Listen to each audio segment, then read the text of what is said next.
ಬ್ರಿಟಿಷರು ಎಲ್ಲೇ ಯಾವುದೇ ಇತಿಹಾಸ ನೋಡಿದರೂ ಸಹ ಧಾರ್ಮಿಕ ಇದಕ್ಕೆ ಎಂದೂ ಧಕ್ಕೆ ತರಲಿಲ್ಲ ಅವರು. ಚೆನ್ನಮ್ಮಾಜಿ ಮಗಂದು ಸಮಾಧಿ ಇದು ಮುದಿ ಮಲ್ಲಪ್ಪ ದೇಸಾಯಿ ಇದು ಮೇಲೆ ಹೆಸರಿದೆ. ಹಂಗೆ ನಮ್ಮ ಕಿತ್ತೂರು ಸಂಸ್ಥಾನ ಮಲ್ಸರ್ಜೆ ಕಾಲದಲ್ಲಿ ಅತ್ಯಂತ ಸಮೃದ್ಧವಾಗಿ ಬೆಳೆದಿದ್ದು. ಮುಸ್ಲಿಂ ಜನಾಂಗದ ಕಾಶ್ಮೀರದ ಹೆಣ್ಮಗಳನ್ನ ಆಕೆಗೆ ದೀಕ್ಷೆಯನ್ನು ಕೊಟ್ಟು ನಿರಂಜನಿ ಅಂತ ಹೇಳಿ ಹೆಸರಿಡ್ತು. ಮಹಾರಾಜ ಇಲ್ಲೆಲ್ಲ ಕುಂತು ಚರ್ಚೆ ಮಾಡೋದು, ವಿಷ ಬೆರೆಸಿ ಚೂಸ್ತಿದ್ರು ಅವ್ರಿಗೆ. ಚಿಕ್ಕ ರಾಜ ಪರಂಪರೆ ಇದೆ. ಮಾಹಿತಿನ ನಮಗೆ ಸ್ವತಃ ರಾಜಗುರುಗಳೇ ಹೇಳಿದ್ರೆ ವೀಕ್ಷಕರಿಗೆ ಎಷ್ಟು ಚೆನ್ನಾಗಿರುತ್ತೆ. ಖಂಡಿತವಾಗಿ ಕಿತ್ತೂರು ಸಂಸ್ಥಾನಕರಿಗೆ ಎಲ್ಲ ಅರಸರುಗಳಿಗೆ ಮಾರ್ಗದರ್ಶನ ನೀಡಿರ್ತಕ್ಕಂಥ ಈ ಮಠ ರಾಜಗುರು ಕಲ್ಮಠ. ನಿಮ್ಮ ಸಂಸ್ಥಾನವನ್ನು ಸಂಪರ್ಕವಿಂತ ಕಿತ್ತೂರಿಗೆ ತೊಗೊಂಬಂದರೆ ಇಡೀ ನಿಮ್ಮ ಸಂಸ್ಥಾನ ಬೆಳೀತದೆ ಅಂತ ಹೇಳ್ತಾರೆ. ಅವರ ಆದೇಶ ಪ್ರಕಾರ ಅಲ್ಲಪ್ಪ ಗೌಡ ದೇಸಾಯಿರು ಅರಮನೆಯನ್ನು ನೋಡ್ತಾ ಇದೆ, ಹಾಳು ಬಿದ್ದಿದ್ದ ಅರಮನೆಯನ್ನು ಕಿತ್ತೂರಿನಲ್ಲಿ. ಆ ಅರಮನೆಯನ್ನು ಕಟ್ಟೋಕ್ಕಿಂತ ಪೂರ್ವವಾಗಿ ಗುರುಗಳಿಗೆ ಈ ಮಠವನ್ನು ಕಟ್ಟಿಸ್ಕೊಡ್ತಾರೆ. ಈ ಮಠ ಇರೋದೇ ಎಲ್ಲ ಅರಸರುಗಳ ಸಮಾಧಿ ಹತ್ತಿರ ಮತ್ತು ಸಮಾಧಿಗಳ ಮೇಲೆ ಮಠವನ್ನು ಕಟ್ಟಿದ್ದಾರೆ. ಅವರಿಗೆ ಬರೀ ಗುರುಗಳಾಗಿರಲಿಲ್ಲ, ರಾಜ್ಯ ತಂತ್ರಗಾರಿಕೆಯನ್ನು ಸಹ ಗುರುಗಳು ಹೇಳಿಕೊಡ್ತಾ ಇದ್ದರು. ಅನೇಕ ಸಂದರ್ಭದಲ್ಲಿ ಸಮಸ್ಯೆಗಳು ಬಂದಾಗ ಅವರಿಗೆ ಮಾರ್ಗದರ್ಶನ ನೀಡ್ತಾ ಬರ್ತಾಯಿದ್ರು. ಗುರುಸಿದ್ಧ ಶಿವಯೋಗಿಗಳು ಅಂತೇಳಿ ಸ್ವಾಮೀಜಿಯವರು ಅಂತೇಳಿ ಅಲ್ಲಿಂದ ಈ ಸಂಸ್ಥಾನ 1660 ಪ್ರಾರಂಭ ಆಗ್ತಾರೆ. ಇದು ಎಲ್ಲ ಕಾಲದಲ್ಲಿ ಅವ್ರು ಬರ್ತಾರೆ. ಇದು ರಾಣಿ ಚೆನ್ನಮ್ಮಾಜಿ ಇದ್ದ ಕಾಲದಲ್ಲಿ ಇರ್ತಕ್ಕಂಥ ಪ್ರಭು ಸ್ವಾಮಿಗಳು ಅಂಥೇಳಿ ಪ್ರೈಮರಿ ಅಂತ ಹಿಡ್ಕೊಂಡು ಡಿಗ್ರಿವರೆಗೆ ಎಲ್ಲ ಶಿಕ್ಷಣ ಸಂಸ್ಥೆಗಳಿದ್ದಾವೆ.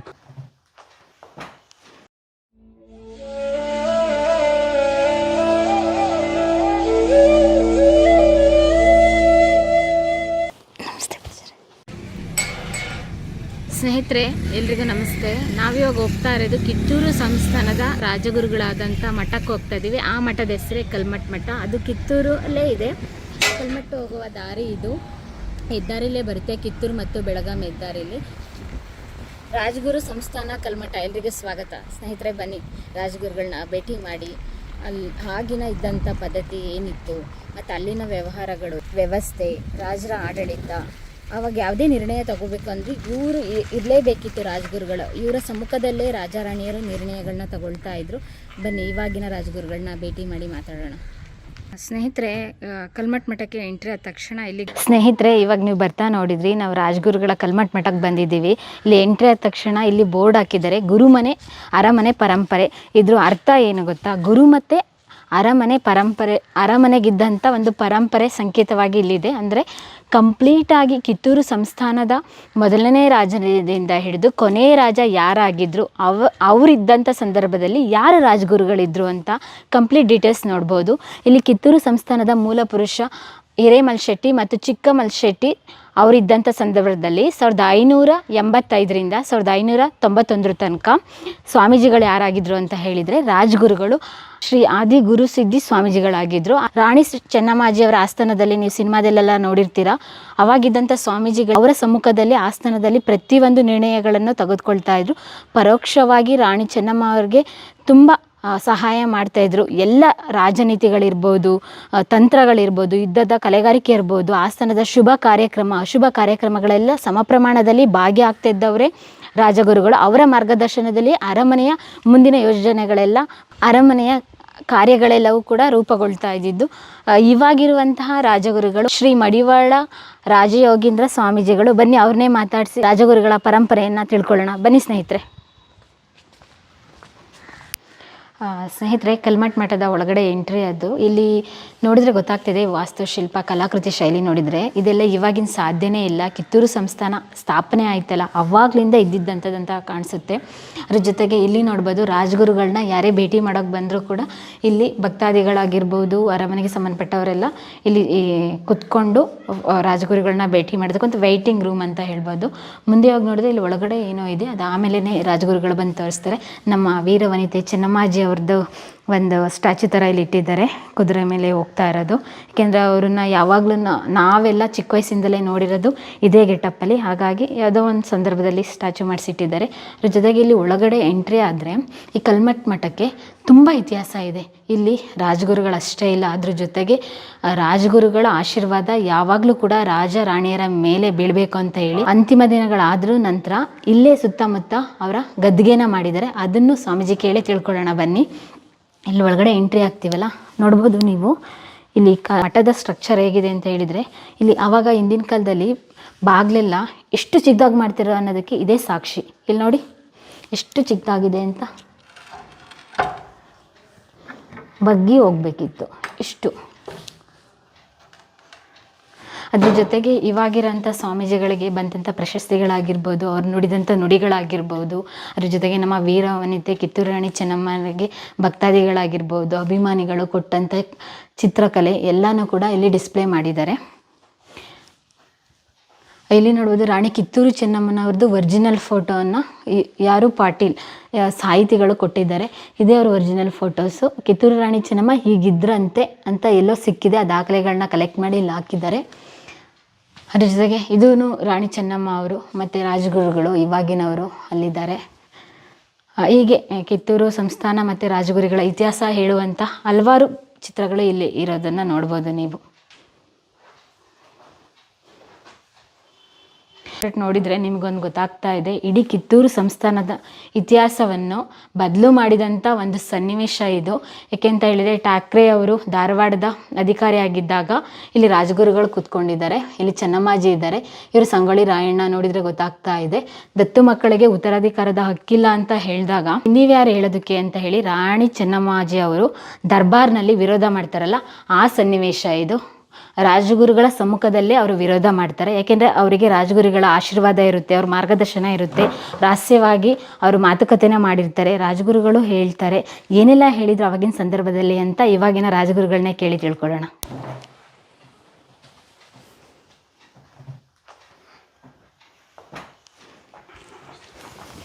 ನಮಸ್ತೆ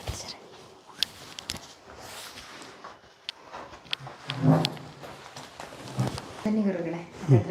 ಇಲ್ಲಿ ಕಲ್ಮಠ ಮಠದಲ್ಲಿ ಹಲವಾರು ವಿಶೇಷತೆಗಳಿದೆ. ಅದಕ್ಕೆ ಸಾಮಾನ್ಯವಾಗಿ ನಾವು ದಕ್ಷಿಣ ಕರ್ನಾಟಕದ ಭಾಗದ ಜನತೆಗೆ ಕಲ್ಮಠ ಮಠ ಒಬ್ಬರು ಸ್ವಾಮೀಜಿ ಇದ್ದಾರೆ ಅನ್ನೋದಷ್ಟೇ ಗೊತ್ತು. ಈ ಮಠಕ್ಕೆ ತನ್ನದೇ ಆದ ಇತಿಹಾಸ ಇದೆ, ರಾಜ ಪರಂಪರೆ ಇದೆ. ಅದರ ಮಾಹಿತಿನ ನಮ್ಗೆ ಸ್ವತಃ ರಾಜಗುರುಗಳೇ ಹೇಳಿದ್ರೆ ವೀಕ್ಷಕರಿಗೆ ಎಷ್ಟು ಚೆನ್ನಾಗಿರುತ್ತೆ.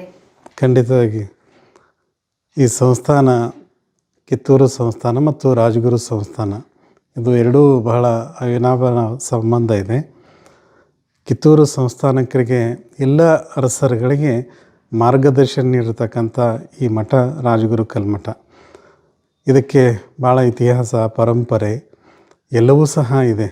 ಅದನ್ನು ನೀವು ಮುಂದೆ ಹೇಳ್ತಾ ಹೋಗೋಣ. ಓಕೆ ಸರ್, ನಾವು ಕುತೂಹಲದಿಂದ ಕಾಯ್ತಾ ಇದ್ದೀವಿ. ಅದಕ್ಕೂ ಮುಂಚೆ ನಿಮಗೆ ತುಂಬ ಹೃದಯದ ಧನ್ಯವಾದಗಳು. ಯಾಕೆಂದರೆ ನಾವು ಕಾಲ್ ಮಾಡಿದ ತಕ್ಷಣ ಆಯಿತು ಮಾ ಬನ್ನಿ ಮಾ ಅಂತ ಹೇಳಿದ್ರಿ ಗುರುಗಳೇ. ಬನ್ನಿ ನಾನೇ ಸ್ವತಃ ತೋರಿಸ್ತೀನಿ ಅಂತ ಹೇಳಿದ್ರಿ. ತುಂಬ ಥ್ಯಾಂಕ್ಸ್ ಸರ್. ಧನ್ಯವಾದಗಳು ಎಲ್ಲರಿಗೂ. ಅಷ್ಟು ಮಠ ನೋಡೋಣ ಮತ್ತೆ.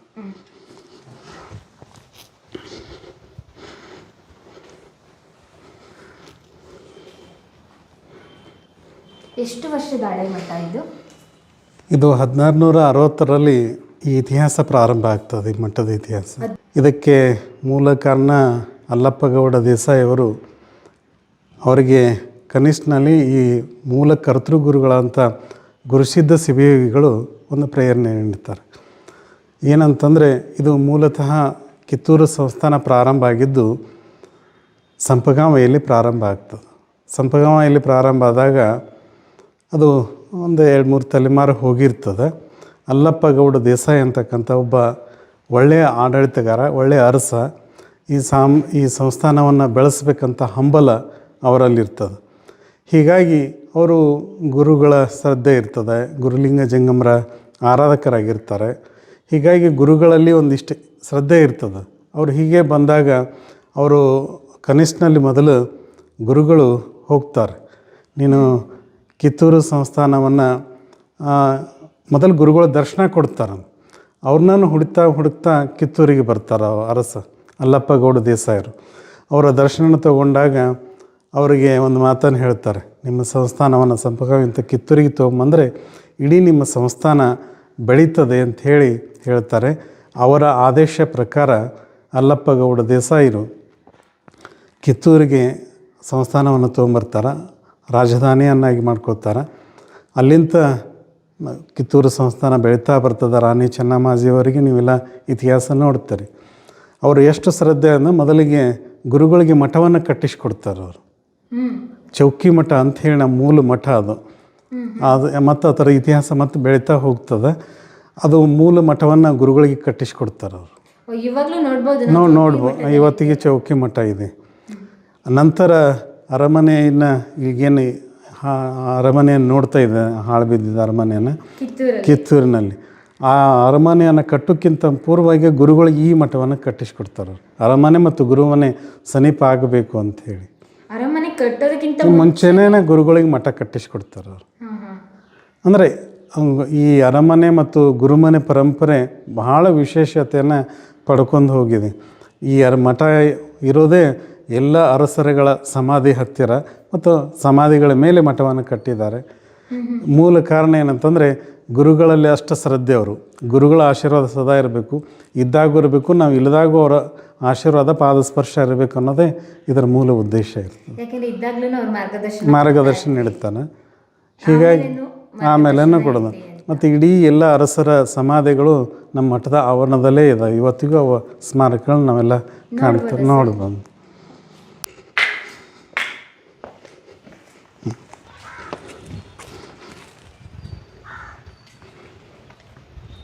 ನಾವು ಬಂದಾಗ ಅನ್ಕೊಂಡು ಇಲ್ಲಿ ಗುರುಮನೆ ಅರಮನೆ ಪರಂಪರೆ ಹೆಸರಿದೆ ಒಂದ್ ಕಡೆ, ಗುರುಗಳ ಹೆಸರಿದೆ. ಹೌದು, ಪ್ರಾರಂಭದಿಂದ ಹಿಡಿದು ಕೊನೆವರೆಗೆ ಇಲ್ಲಿವರೆಗೆ ಗುರು ಪರಂಪರೆ ಇದೆ. ರಾಣಿ ಚೆನ್ನಮ್ಮಾಜಿಯವರ ತನಕ ಪರಂಪರೆ ಇದೆ. ನೀವು ಹೇಳಿದ್ರಲ್ಲ ಸರ್, 5ನೇ ಅರಸರು ಹಂಗಾರೆ ಅಲ್ಲಪ್ಪ ಗೌಡ ದೇಸಾಯಿಯರ ಸಂದರ್ಭದಲ್ಲಿ 1660ರಲ್ಲಿ ಏನು ಬರ್ತಾರೆ, ಅವರು ಕಿತ್ತೂರಿಗೆ ಬರ್ತಾರೆ. ಅವ್ರ ಸಮಾಧಿ ಸಹ ಇಲ್ಲೇ ಇದೆ. ಅದು ಅವರ ಕಾಲದಲ್ಲಿ ಇಡೀ ಕಿತ್ತೂರಿಗೆ ಬಂದ ಮೇಲೆ ಇಡೀ ಸಂಸ್ಥಾನ ಬೆಳೀತದೆ. ಇಷ್ಟು ಇಡೀ ಭಾರತ ದೇಶದಲ್ಲಿ ಇತಿಹಾಸವನ್ನು ಪಡಿಬೇಕಾದ್ರೆ ಇಲ್ಲಿ ಕಿತ್ತೂರಿಗೆ ಬಂದ ಮೇಲೆ ರಾಣಿ ಚೆನ್ನಮ್ಮಾಜಿ ಆಗಿರ್ಬೋದು, ಶಿವಲಿಂಗ ಮಲ್ಸರ್ಜಿ ಆಗಿರ್ಬೋದು, ಎಲ್ಲರೂ ಸಹ ಈ ಮಠಕ್ಕೆ ಶ್ರದ್ಧೆಯಿಂದ ನಡ್ಕೊತ ಹೋಗ್ತಾರೆ. ಅವರಿಗೆ ಬರೀ ಗುರುಗಳಾಗಿರಲಿಲ್ಲ, ರಾಜ್ಯ ತಂತ್ರಗಾರಿಕೆಯನ್ನು ಸಹ ಗುರುಗಳು ಹೇಳಿಕೊಡ್ತಾಯಿದ್ರು. ಅನೇಕ ಸಂದರ್ಭದಲ್ಲಿ ಸಮಸ್ಯೆಗಳು ಬಂದಾಗ ಅವರಿಗೆ ಮಾರ್ಗದರ್ಶನ ನೀಡ್ತಾ ಬರ್ತಾಯಿದ್ರು. ಹೌದು, ಅದನ್ನ ಚೆನ್ನಮ್ಮಾಜಿ ಅವರು ಕಿತ್ತೂರು ಚೆನ್ನಮ್ಮ ಸಿನಿಮಾದಲ್ಲಿ ಸೂಕ್ಷ್ಮವಾಗಿ ತೋರಿಸ್ತಾರೆ. ಸಿನಿಮಾದಲ್ಲಿ ಅದು ತಮಗೆ ಎಷ್ಟು ಬೇಕೋ ಅಷ್ಟು ತೋರಿಸ್ತಾರೆ. ಆದರೆ ಅದರ ವಿಸ್ತಾರ ಬಹಳ ದೊಡ್ಡದದು. ಮುಂದೆ ಗುರಿ ಹಿಂದೆ ಗುರು ಇರಬೇಕಂತ ಹೇಳ್ತಾರೆ. ಈ ಅರಸರಿಗೆ ಮುಂದೆ ಗುರಿ ಇತ್ತು, ಹಿಂದೆ ಗುರುಗಳಿದ್ದರು. ಅದಕ್ಕಾಗಿ ಭಾರತ ಚಿಕ್ಕ ಸಂಸ್ಥಾನ ಆದರೂ ಸಹ ಭಾರತ ಇತಿಹಾಸ ಪುಟದಲ್ಲಿ ಈ ಸಂಸ್ಥಾನ ಉಳ್ಕೊಂಡಿದೆ. ಇದೇನು ದೊಡ್ಡ ಸಂಸ್ಥಾನ ಅಲ್ಲ ಆದರೂ, ಆದರೆ ಇತಿಹಾಸವನ್ನು ದೊಡ್ಡದು ಪಡ್ಕೊಂಡು ಮೊದಲನೇ ಇದ್ದವರು ಆದಿ ಗುರುಸಿದ್ಧ ಶಿವಯೋಗಿಗಳು ಅಂತೇಳಿ ಸ್ವಾಮೀಜಿಯವರು ಅಂತೇಳಿ, ಅಲ್ಲಿಂದ ಈ ಸಂಸ್ಥಾನ 1660ರಲ್ಲೇ ಪ್ರಾರಂಭ ಆಗ್ತಾರೆ. ಇದು ಎಲ್ಲ ಕಾಲದಲ್ಲಿ ಅವ್ರು ಬರ್ತಾರೆ. ಇದು ರಾಣಿ ಚೆನ್ನಮ್ಮಾಜಿ ಇದ್ದ ಕಾಲದಲ್ಲಿ ಇರ್ತಕ್ಕಂಥ ಪ್ರಭು ಸ್ವಾಮಿಗಳು ಅಂಥೇಳಿ, ಅವ್ರ ಕಾಲದಲ್ಲಿ ರಾಣಿ ಚೆನ್ನಮ್ಮವರು ಇರ್ತಾರೆ. ಮಲ್ಸರ್ಜ ದೇಸಾಯರ ಕಾಲದಲ್ಲಿ ಈ ಪ್ರಭು ಸ್ವಾಮೀಜಿಯವರು ಅಂತ ಆಡಳಿತ ಇರ್ತದೆ. ಚೆನ್ನಮ್ಮಾಜಿ ಅವರು ಕೂತ್ಕೊಂಡು ಡಿಸ್ಕಷನ್ ಮಾಡ್ತಾರಲ್ಲ, ಅದು ಅವರು ನಾವು ಈಗೇನು ಸಿನಿಮಾದಲ್ಲಿ ನೋಡ್ತಾ ಅದು ಪ್ರಭು ಸ್ವಾಮೀಜಿಯವರು, ಸ್ವಾಮೀಜಿ ಮಾರ್ಗದರ್ಶನ. ಅಂದರೆ ಎಲ್ಲರೂ ಮಾಡ್ತಾಯಿದ್ರು. ಪ್ರಮುಖ ಘಟ್ಟ ಅಂತ ಈ ಸಂಸ್ಥಾನದಲ್ಲಿ ನಾವು ನೋಡಿದ್ರೆ ರಾಣಿ ಚೆನ್ನಮ್ಮಾಜಿ ಕಾಲದಲ್ಲಿ, ಮಲ್ಸರ್ಜನ್ ಕಾಲದಲ್ಲಿ. ಹೀಗಾಗಿ ಅವ್ರ ಇತಿಹಾಸವನ್ನು ನಾವೆಲ್ಲ ನೋಡ್ಕೊತ ಬರ್ತೀವಿ. ನಾವು 13ನೇ ಪೀಠಾಧಿಪತಿ. ರಾಣಿ ಚೆನ್ನಮ್ಮಾಜಿಯು ಸಹ 13ನೇದಕ್ಕೆ ಕೊನೆ ಆಡಳಿತ ಇರ್ತದೆ. 13ನೇದು. ಹಾಂ, ಅದೇ ಅದೇ. ಪೂಜಾರಿ, ನೀವು ಇದಕ್ಕಿಂತ ಮುಂಚೆ ಎಲ್ಲಿದ್ರಿ? 2005ರಲ್ಲಿ ನೀವು ಇಲ್ಲಿಗೆ ಬಂದಿದ್ದು. 2005 ನಾವು ಬೇರೆ ಬೇರೆ ಶಿವಯೋಗಿ ಮಂದಿರದಲ್ಲಿ ನಾವು ಶಿಕ್ಷಣ ಆಗ್ತದೆ. ಆನಂತರ ಬೆಳಗಾವಿ ನಾಗನೂರು ರುದ್ರಾಕ್ಷಿ ಮಠದಲ್ಲಿ ಅಲ್ಲೇ ಆಗ್ತದೆ. ಆನಂತರ ಇಲ್ಲಿ ಎಲ್ಲ ಭಕ್ತರು ನಮ್ಮನ್ನು ಕರ್ಕೊಂಬಂದು ಗುರುಗಳು ಒಂದು ಆದೇಶ ಪ್ರಕಾರ ಇಲ್ಲೆಲ್ಲ ನಾವು ಕೆಲಸ ಮಾಡ್ತಾಯಿದ್ವಿ.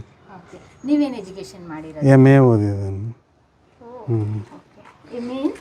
MA ಕನ್ನಡ ಸೋಷಿಯಾಲಜಿ ಇದೆ.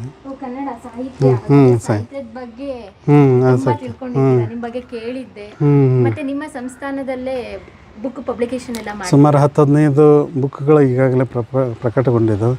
ಕಿತ್ತೂರು ಸಂಸ್ಥಾನ ಸಂಬಂಧಪಟ್ಟಂಥ ಸಾಹಿತ್ಯವನ್ನು ಹೊರತರುವ ಕೆಲಸವನ್ನು ಸಹ ನಾವು ಮಾಡ್ತಾ ಇದ್ದೀವಿ. ಒಳ್ಳೆ ಕೆಲಸ. ಹಿಂದಿನ ಕಾಲದಲ್ಲೆಲ್ಲ ಹೇಳ್ತಾ ಇದ್ರು, ಇವಾಗಲೂ ಕೂಡ ಅದೇ ಮನೋಭಾವನೆ ಇದೆ. ಯಾಕೆಂದ್ರೆ ಮಠ ಮತ್ತೆ ಮಂದಿರಗಳಿಗೆ ಹೋಗ್ಬೇಕು, ಯಾಕೆಂದ್ರೆ ಅಲ್ಲಿ ಮಾರ್ಗದರ್ಶನ ಸರಿಯಾಗಿ ಸಿಗುತ್ತೆ. ಅಲ್ಲಿ ಹೋದಾಗ ನಮ್ಗೆ ಗೊತ್ತಿಲ್ದಿರೋ ವಿಷಯಗಳಿಗೆಲ್ಲ ಪರಿಹಾರ ಸಿಗುತ್ತೆ. ಅಲ್ಲಿ ಮಠಗಳಲ್ಲಿ ಒಂದು ಸಾಹಿತ್ಯದ ಬಗ್ಗೆ ಆಗಿರ್ಬೋದು, ಪ್ರತಿಯೊಂದು ವಿಷಯಗಳ ಬಗ್ಗೆ ನಿಮ್ಮಂಥವ್ರು ಜಾಗೃತಿ ಮೂಡಿಸ್ತಾ ಹೋದ್ರೆ ನಮ್ಮ ಸಮಾಜಕ್ಕೆ ಒಂದು ಮಾದರಿ ಮಠ ಆಗುತ್ತೆ ಸರ್. ನಮ್ಮ ಮಠಗಳು ಇರೋದೇ ಒಂದು ಧಾರ್ಮಿಕ ಮತ್ತು ಸಾಂಸ್ಕೃತಿಕ ವಾತಾವರಣ ಬೆಳೆಸೋ ಸಲುವಾಗಿ ಮಠಗಳು ಇರೋದು. ಆ ಕೆಲಸವನ್ನು ನಿರಂತರ ಪರಂಪರೆ ಕಾಲದಿಂದನೂ ಸಹ ನಾವೆಲ್ಲ ಕಲೆ, ಸಾಹಿತ್ಯ, ಸಂಗೀತ ಮತ್ತು ಇವನ್ನೆಲ್ಲ ನೋಡೋದು ಮಠಗಳ ಆಶ್ರಯದಿಂದ ಇವೆಲ್ಲ ಬೆಳ್ಕೊತ ಬಂದವು. ಇವತ್ತಿಗೂ ಆ ಪರಂಪರೆಯನ್ನು ನಾವೆಲ್ಲ ಮುಂದುವರ್ಸ್ಕೊಂಡು ಇಲ್ಲಿ ಶಿಕ್ಷಣ ಸಂಸ್ಥೆ ಎಲ್ಲ ನಡೆಸ್ತಾ ಇದ್ದೀವಿ. ಯಾಕೆಂದರೆ ಸ್ಕೂಲ್ ವ್ಯಾನ್ ಎಲ್ಲ ಇದೆ, ಎಲ್ಲಿಂದ ಎಲ್ಲಿವರೆಗೂ ಇದೆ, ಕಾಲೇಜ್ ಆಗಿರ್ಬೋದು, ಸ್ಕೂಲ್ ಆಗಿರ್ಬೋದು. ಈ ಮಠದಲ್ಲಿ ಸುಮಾರು ಎಲ್ಲ ಡಿಗ್ರಿ ಕಾಲೇಜಿಂದ ಪ್ರೈಮರಿ ಅಂತ ಹಿಡ್ಕೊಂಡು ಡಿಗ್ರಿವರೆಗೆ ಎಲ್ಲ ಶಿಕ್ಷಣ ಸಂಸ್ಥೆಗಳಿದ್ದಾವೆ. ಹಂಗಾರೆ ಕಿತ್ತೂರಲ್ಲಿ ಯಾರು ಹೊರಗಡೆ ಹೋಗ್ಬೇಕಾಗಿಲ್ಲ. ಇಲ್ಲ ಎಲ್ಲವೂ ಇಲ್ಲೇ ಶಿಕ್ಷಣ ಸಿಗ್ತದೆ. ಇಲ್ಲ. ಯಾವ ಸಿಲೆಬಸ್? ಸ್ಟೇಟ್ ಇದೆ. ಕನ್ನಡ ಮೀಡಿಯಮ್, ಇಂಗ್ಲೀಷ್ ಮೀಡಿಯಮ್ ಎರಡೂ ಇದೆ. ಗುರುಗಳೇ, ಇದು ದ್ವಾರ ಬಾಗಿಲು ಅಥವಾ ಮಠದ ಬಾಗಿಲು ನೋಡಿದ್ರೆ ಅವಾಗಿನ ಕಾಲದ್ದೇ ಅನ್ನಿಸ್ತದೆ. ಇದೆಲ್ಲ ಆಗಿನ ಮುಂಚೆದ್ದು. ಓಕೆ, ಅವಾಗ ಕಟ್ಟಿದ್ದು ಅಲ್ಲಪ್ಪ ಗೌಡ ದೇವಸ. 1660. ಅಂದರೆ ಮೊದಲ ಅಲ್ಲಿಗೆಲ್ಲ ಗುರುಗಳು ಊರು ಹೊರಗೆ ಇರ್ತಿತ್ತು. ಅಂದ್ರೆ ಮಠಗಳು ಹೆಚ್ಚಾಗೆಲ್ಲ ಊರು ಹೊರಗೆ ಇರ್ತಿದ್ದು. ಹೀಗಾಗಿ ಚೌಕಿ ಮಠ ಅಂತ ಇದೆ ಅಲ್ಲಿ, ಮೂಲ ಮಠ ಅದು. ಅಲ್ಲೆಲ್ಲ ನಮ್ಮ ಗುರುಗಳ ಈ ಮಠದ ಒಂದು ವಿಶೇಷ ಏನಂತಂದರೆ, ಎಲ್ಲ ಮಠದಲ್ಲಿ ಗುರುಗಳು ಅವ್ರ ಗದ್ದೆಗಳನ್ನ ನೋಡ್ತೀವಿ. ಆದರೆ ಈ ಮಠದಲ್ಲಿ ಎಲ್ಲ ಅರಸರ ಗದ್ದೆಗಳು ಈ ಮಠದಲ್ಲಿದ್ದಾವೆ. ಗುರುಗಳು ಮಠ ಗದ್ದೆಗಳೆಲ್ಲ ಚೌಕಿ ಮಠದಲ್ಲಿ ಅದು ಒಂದೇ ಕಡೆ ಇದೆ. ನೋಡಿ,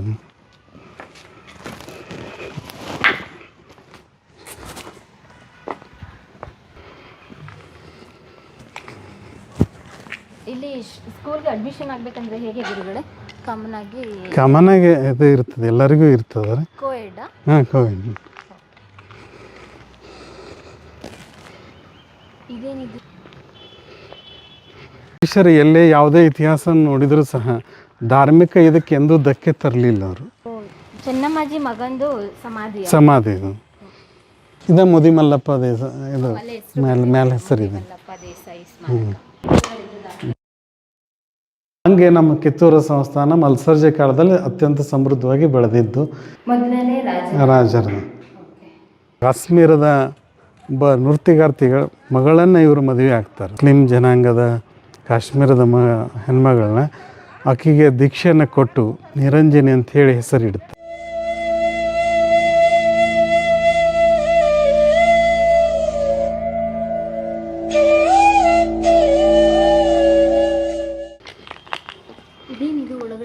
ಇದು ಒಂದು ಸಮಾಧಿ ಇದೆ. ಇದು ಫಕೀರ ರುದ್ರ ಸರ್ಜ ಅಂತ ಹೇಳಿ ಬರ್ತಾರೆ. ಮಲ್ಸರ್ಜನಕ್ಕಿಂತ ಮುಂಚೆ ಇರ್ತಕ್ಕಂಥ ಒಬ್ಬ ಅರಸರವರು. ಇವು ಬಹಳ ವಿಶೇಷತೆಯೇ ಈ ಎರಡೂ ಗದ್ದಿಗಳ ವಿಶೇಷತೆಗಾದ. ಇವರ ಇತಿಹಾಸ ಮತ್ತು ಪರಂಪರೆಯನ್ನು ನಾವು ನೋಡಿದಾಗ ಬೇರೆ ಬೇರೆ ರೀತಿಯಿಂದ ನಾವು ನೋಡ್ಬೋದು. ಒಬ್ಬ ದಕ್ಷ ಆಡಳಿತಗಾರ ಇದ್ದರು ಫಕೀರ ರುದ್ರ ಸರ್ಜ. ಅದರ ಜೊತೆಗೆ ಕಾಶ್ಮೀರದ ಒಬ್ಬ ನೃತ್ಯಗಾರ್ತಿಗಳ ಮಗಳನ್ನು ಇವರು ಮದುವೆ ಆಗ್ತಾರೆ. ಮುಸ್ಲಿಂ ಜನಾಂಗದ ಕಾಶ್ಮೀರದ ಹೆಣ್ಮಗಳನ್ನ ಆಕೆಗೆ ದೀಕ್ಷೆಯನ್ನು ಕೊಟ್ಟು ನಿರಂಜನಿ ಅಂತ ಹೇಳಿ ಹೆಸರಿಡುತ್ತಾರೆ. ಇರ್ತದೆ. ಇದನ್ನು ಕೊನೆಗೆ ಅವರು ಎಲ್ಲ ಇಲ್ಲಿ ಜನ ವಿರೋಧ ಮಾಡ್ತಾರೆ. ಅವಾಗ ನಿಮಗೆ ಈ ಸಂಸ್ಥಾನ ಬೇಕು ಅಥವಾ ಅಕ್ಕಿ ಬೇಕು ಅಂತಂದಾಗ ಅಕ್ಕಿ ಬೇಕು ಅಂತ ಹೇಳಿ ತಿಳ್ಕೊಂಡು ಅವ್ರನ್ನೆಲ್ಲ ದೇಶನೂರು ಅಂತ 2ನೇ ರಾಜಧಾನಿ ಅಂದರು. ಅದನ್ನು ಅಲ್ಲಿ ಹೋಗಿರ್ತಾರೆ ಅವರು. ಹೀಗಾಗಿ ಬಹಳ ವಿಶೇಷತೆ. ಕೊನೆಗೆ ಆಕೆಗೆ ಮದುವೆ ಆಗಿ ಎರಡೂ ಕಡೆ ಒಂದೇ ಸಮಾಧಿಗಳು ಇಲ್ಲೇ ಇದ್ದಾವೆ. ನಿರಂಜನ ಸಮಾಧಿ ಇಲ್ಲೇ ಇದೆ. ಹಾಂ, ನೋಡು, ಆಚೆ ಕಡೆದು ಇದೆ. ಅದ ಇಲ್ಲೆಲ್ಲ ಒಂದು ಸ್ವಲ್ಪ ತೆಗೆದಾರ ಅದನ್ನು ಸಮಾಧಿ ಇತ್ತು. ಇಲ್ಲಿ ಸಮಾಧಿ ಐತೆ. ಹಾಂ, ಇಲ್ಲಿ ಸಮಾಧಿ. ಹಾಂ, ಅವಾಗನೇ ಕಟ್ಟಿದ್ದು.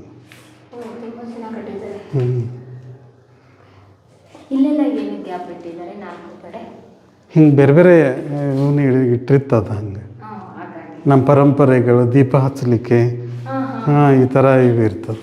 ಮತ್ತು ಆ ಕಡೆನೇ ಹೋಗ್ಲಿಕ್ಕೆ ಬರ್ತದೆ ಸಮಾಧಿ ಇದೆ. ಹಿಂಗೆ ಒಳಗಡೆ ಅಂತ ಇಲ್ಲಿ ಒಂದು ದಾರಿ ಇದೆ. ಹಾಂ, ನನ್ನ ಹಂಗೆ ಬನ್ನಿ.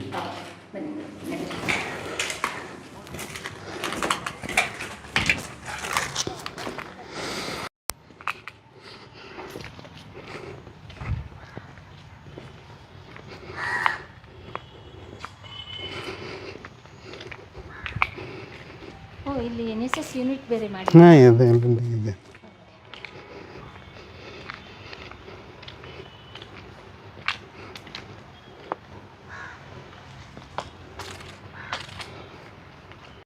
ಗುರುಗಳೇ, ಕಿತ್ತೂರು ಸಂಸ್ಥಾನ ನಾಶ ಆದಂಥ ಸಂದರ್ಭದಲ್ಲಿ ಬ್ರಿಟಿಷರು ಮಠಕ್ಕೇನು ಮಾಡಲಿಲ್ವ? ಅವಾಗಿನ ವ್ಯವಸ್ಥೆ ಇಲ್ಲ. ಬ್ರಿಟಿಷರು ಎಲ್ಲೇ ಯಾವುದೇ ಇತಿಹಾಸ ನೋಡಿದರೂ ಸಹ ಧಾರ್ಮಿಕ ಇದಕ್ಕೆ ಎಂದೂ ಧಕ್ಕೆ ತರಲಿಲ್ಲ ಅವರು. ಧಾರ್ಮಿಕ ಏನಾದರೂ ಧಕ್ಕೆ ಮಾಡಿದರೆ ನಮಗೆ ಇಲ್ಲಿ ಕಾಲ ಇಲ್ಲ ಅನ್ನೋದು ಅವ್ರು ತಿಳಿದಿತ್ತು ಅವ್ರಿಗೆ. ಯಾವುದೇ ಇತಿಹಾಸವನ್ನು ನೋಡಿದರೆ ಧಾರ್ಮಿಕಕ್ಕೆ ಎಲ್ಲೂ ಧಕ್ಕೆ ತಂದಿಲ್ಲ. ಹಾಗಾದ್ರೆ ನಮ್ಮ ಮಠಕ್ಕೆ ಏನು ಧಕ್ಕೆ ತಂದಿಲ್ಲ ಅವರು. ಮತ್ತೆ ಬ್ರಿಟಿಷ್ ಅಧಿಕಾರಿಗಳೇನಾದರೂ ಬಂದಿದ್ದುಂಟಾ? ಮಠಕ್ಕೆ ಬರ್ತಿದ್ರು ಆಗಿನ ಕಾಲಕ್ಕೆಲ್ಲ ಬಂದು ಇದಕ್ಕೆ ಯಾವುದೇ ಏನು ಮೂಲ ಆಸ್ತಿ ಇತ್ತಲ್ಲ ಅದನ್ನೆಲ್ಲ ಬಿಟ್ಕೊಟ್ಟಿದ್ದಾರೆ ಅವನು. ಇದಕ್ಕೆ ಯಾರೂ ಯಾವುದಕ್ಕೆ ಕಸ್ಕೊಳ್ಳೋದಾಗಲಿ ಅಥವಾ ಇವ್ರಿಗೆ ಏನಾದ್ರು ತೊಂದರೆ ಕೊಡೋದಾಗಲಿ ಯಾವುದೇ ರೀತಿಯಿಂದ ಮಾಡಿಲ್ಲ ಅವರು. ಮಠದ ಆಸ್ತಿನ ಯಾವತ್ತೂ ಮುಟ್ಟಕ್ಕೆ ಎಲ್ಲೂ ಮಾಡಿಲ್ಲ. ಧಾರ್ಮಿಕ ಇದಕ್ಕೆ ಎಂದೂ ಬ್ರಿಟಿಷರು ಎಲ್ಲೂ ಧಕ್ಕೆ ಕೊಟ್ಟಿಲ್ಲ ಅವರು. ಯಾಕಂದ್ರೆ ನಮ್ಮ ಭಾರತೀಯ ಪರಂಪರೆಯಲ್ಲಿ ಏನಾಯ್ತಂದರೆ ಧಾರ್ಮಿಕದಲ್ಲಿ ಬಹಳ ಶ್ರದ್ಧೆ ಐತಿ. ಅದಕ್ಕೆ ಯಾರು ಇಲ್ಲಿವರೆಗೆ ಯಾರು ಕೈ ಹಚ್ತಾರ ಅವ್ರಿಗೆ ಉಳಿಗಾಲ ಇಲ್ಲ ಅನ್ನೋದೊಂದು. ಬ್ರಿಟಿಷರಿಗೂ ಈ ತತ್ವ ಇದು ಗೊತ್ತಿತ್ತು. ಅವ್ರು ಇಡೀ ದೇಶನೇ ಸರ್ವನಾಶ ಬಂದ್ರು ಧಾರ್ಮಿಕ ಭಾವನೆಗೆ ಎಂದೂ ಕೆಡಿಸ್ಲಿಲ್ಲ. ಮತ್ತು ಇವರಿಗೆ ಯಾವುದೇ ಧಾರ್ಮಿಕ, ನಮ್ಮ ಭಾರತದಲ್ಲಿ ಯಾವುದೇ ಧಾರ್ಮಿಕ ಪರಂಪರೆ ಇರಲಿ ಅಲ್ಲಿ ಅವನ್ನ ಕೆಡಿಸ್ಲಿಕ್ಕೆ ಹೋಗಲಿಲ್ಲ ಅವರು. ಇವಾಗ ರಾಜಮನೆತನದವರು ಮಟ್ಟು ಕೊಟ್ಟಿದಂಥ ಆಸ್ತಿ ಹಾಕೊಳ್ಳೋದು ಇಲ್ಲ. ಆ ಥರ ಏನೂ ಮಾಡಿಲ್ಲ. ಇಲ್ಲ. ನಮ್ಮ ಆಸ್ತಿ ನಾವೇ ಈ ಬೇರೆ ಬೇರೆ ಕಾಯ್ದೆ ಅಂಥದ್ದು ಹೋಗಿದೆ ಅಷ್ಟೇ. ಅದು ಬ್ರಿಟಿಷರು ಯಾವುದೇ ಧಕ್ಕೆ ಹಚ್ಚಲಿಲ್ಲ ಮತ್ತು ಅದನ್ನು ಒಳ್ಳೆ ವಶಪಡಿಸಿಕೊಳ್ಳಿಲ್ಲ. ಹಾಗಾಗಿ ಇಲ್ಲಿವರೆಗೂ ಸುರಕ್ಷಿತವಾಗಿ ಸ್ವಾತಂತ್ರ್ಯ ಹೋರಾಟದ ಕಿಚ್ಚ ಹಚ್ತಾರಲ್ಲ ರಾಣಿ ಚೆನ್ನಮ್ಮಾಜಿ ಅವರು, ಆಗ್ಲೂ ಕೂಡ ಮಠದವರಿಗೆ ಯಾವುದೇ ರೀತಿ ತೊಂದರೆ ಆಗಿಲ್ಲ ಬ್ರಿಟಿಷರಿಂದ. ಬ್ರಿಟಿಷರಿಂದ ಏನೂ ಮಾಡಿಲ್ಲ ಅವರು. ಮಠಕ್ಕೆ ಯಾವುದೇ ಧಾರ್ಮಿಕ ಹೊಟ್ಟೆ ಎಲ್ಲೂ ಕೈ ಹಚ್ಚಿಲ್ಲ ಅವರು.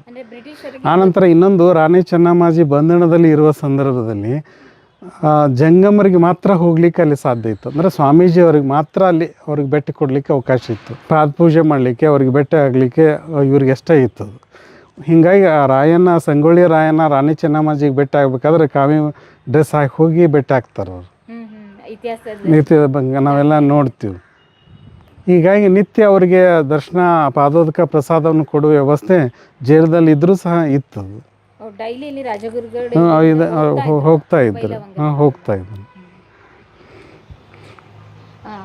ಹಲವಾರು ನಿರ್ಧಾರಗಳನ್ನ ರಾಜರು ತಗೊಂಡಿದ್ದಾರೆ, ರಾಣಿಯರು ತಗೊಂಡಿದ್ದಾರೆ ರಾಜಗುರುಗಳ ಮಾರ್ಗದರ್ಶನದಲ್ಲಿ. ಅದರಲ್ಲಿ ಇತಿಹಾಸದಲ್ಲಿ ಪ್ರಮುಖವಾಗಿ ಬರೋದು ರಾಣಿ ಚೆನ್ನಮ್ಮಾಜಿ ಅವರು. ನೀವು ಹೇಳಿದಾಗೆ ಅವಾಗ ಬ್ರಿಟಿಷರಿಗೆ ಗೊತ್ತಿರುತ್ತೆ ಇವರ ರಾಜಗುರುಗಳ ಮಾರ್ಗದರ್ಶನದಲ್ಲೇ ರಾಣಿ ಚೆನ್ನಮ್ಮಾಜಿ ಅವರು ಎಲ್ಲ ಸಂಸ್ಥೆನ ನಡೆಸ್ತಾ ಇರೋದು ಮತ್ತು ಆಡಳಿತ ಮಾಡ್ತಾ ಇರೋದಂತ. ಪರೋಕ್ಷವಾಗಿ, ಪ್ರತ್ಯಕ್ಷವಾಗಿ ಅಲ್ಲ, ಪರೋಕ್ಷವಾಗಿ ಸ್ಥಳೀಯ ಅಕ್ಕಪಕ್ಕ ರಾಜರುಗಳಿಂದ ಆಗಲಿ ಏನಾದರೂ ತೊಂದರೆ ಕೊಟ್ಟಿದ್ದು ಮಠಕ್ಕೆ ಏನು ಮಾಡಿಲ್ಲ ಅವರು.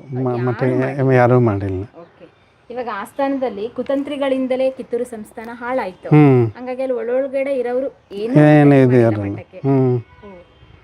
ಹೀಗಾಗಿ ಇದು ಧಾರ್ಮಿಕ ಅಂದ್ರೆ, ಇದು ಕಾವಿ ಅಂದ್ರೆ ಒಂದು ತ್ಯಾಗದ ಸಂಕೇತ. ಇದಕ್ಕೆ ಏನಾದರೂ ನಾವು ಧಕ್ಕೆ ಮಾಡಿದರೆ ಇವತ್ತಿಗೂ ನಮ್ಮಲ್ಲಿ ಇದಿದೆ, ಭಾವನೆ ಇದೆ, ಮಠಕ್ಕೆ ಯಾವುದೇ ರೀತಿಯಿಂದ ತೊಂದರೆ ಮಾಡಬಾರ್ದು ಅನ್ನೋದು. ಹೀಗಾಗಿ ಶ್ರದ್ಧೆ, ಭಕ್ತಿ ಇವನ್ನೆಲ್ಲ ನಾವು ಇತಿಹಾಸದಲ್ಲಿ ಕಾಣ್ತೀವಿ.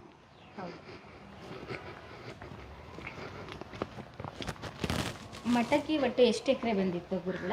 ಸುಮಾರು 1100 ಎಕರೆ ಅಂತ ಹೇಳ್ತಾರೆ. 1000 ಹಾಂ.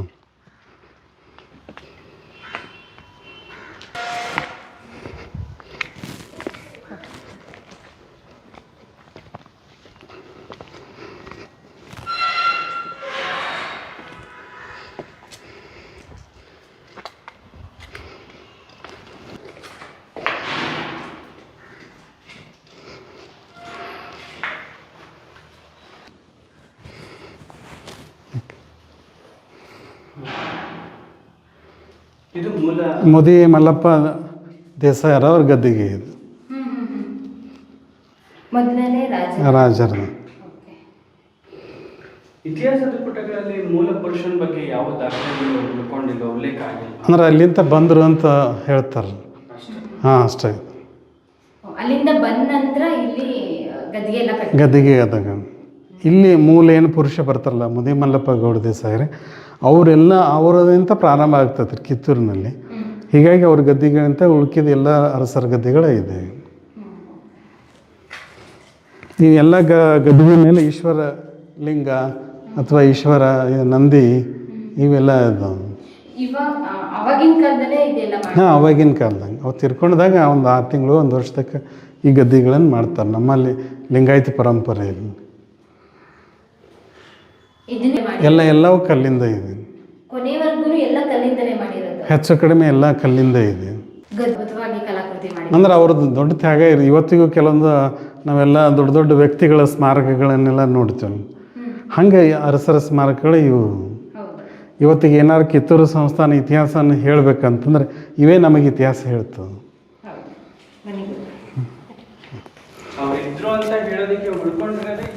ಸ್ಮಾರಕಗಳು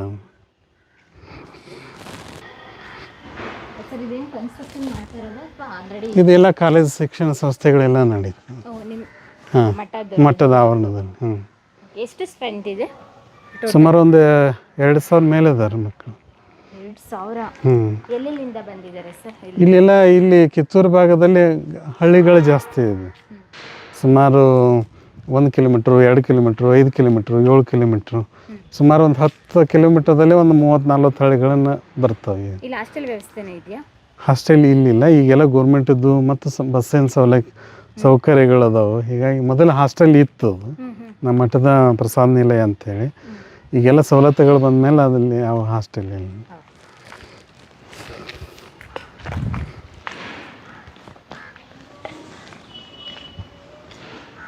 ಇದು ಮುದಿ ಮಲ್ಲಪ್ಪ ದೇಸಾಯಿ, ಇದು ಮೇಲೆ ಹೆಸರಿದೆ. ಪ್ರತಿಯೊಂದು ಗದ್ಗೆ ಮೂಲೆ ಮೂಲೆಯಲ್ಲೂ ಹಾಂ ಇದೆ. ಹ್ಞೂ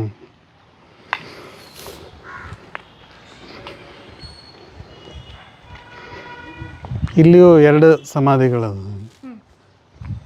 ವೀರಪ್ಪ ದೇಸಾಯಿ ಸ್ಮಾರಕ ಅಂತ ನೋಡ್ಬೋದಾ? ಹಾಂ ನೋಡ್ಬೋದು.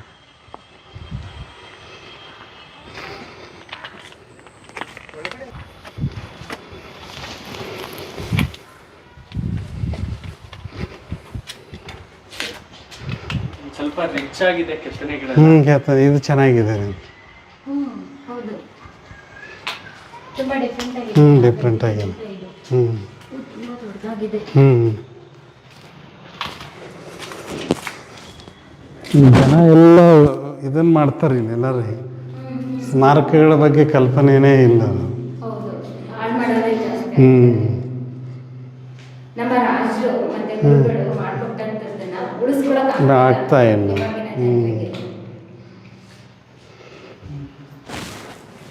ಇದು ಯಾರು ಸರ್? ಯಾರು ಅಂತ ಹೇಳಿದ್ರೆ ವೀರಪ್ಪ ದೇಸಾಯಿ ಅಂತ. ಇದು ಇದೆ. ಅವ್ರ ನಂತರ ಇವರು. ಹಾಂ ನಂತರ ಅವಾಗಿನ ಕಾಲದ ಕಲ್ಲಲ್ಲೇ ಹೇಗೆಲ್ಲ ಇದೆಲ್ಲ ಭಾಳ ಡಿಸೈನ್ ಇದೆ ವಿಶೇಷತೆ. ಇದನ್ನೆಲ್ಲ ಮನುಷ್ಯಕ್ಕಿಂತ ಆನೆ ಯಂತ್ರ ಹೊರಿಸ್ತಾ ಇದ್ರು ಅನ್ಸುತ್ತೆ. ಆನೆ ಮತ್ತು ಅಂದಿನ ಜನ ಹೆಚ್ಚಾಗೆಲ್ಲ ಇವರು ಇದ್ರು, ಅಷ್ಟು ತಾಕತ್ತಿದ್ದವ್ರು ಇದ್ರು. ಸರ್, ಇದನ್ನೆಲ್ಲ ಈ ಮಠ ಎಲ್ಲ ಕಟ್ತವ್ರು ಕೆತ್ತನೆ ಮಾಡಿದವರು ಯಾರು ಅಂತ ನಿಮ್ಗೇನಾದ್ರು ಇತಿಹಾಸದಲ್ಲಿ? ಇಲ್ಲ, ಅವ್ರ ಹೆಸರುಗಳು ಎಲ್ಲಿ ದಾಖಲೆ ಆಗಿಲ್ಲ.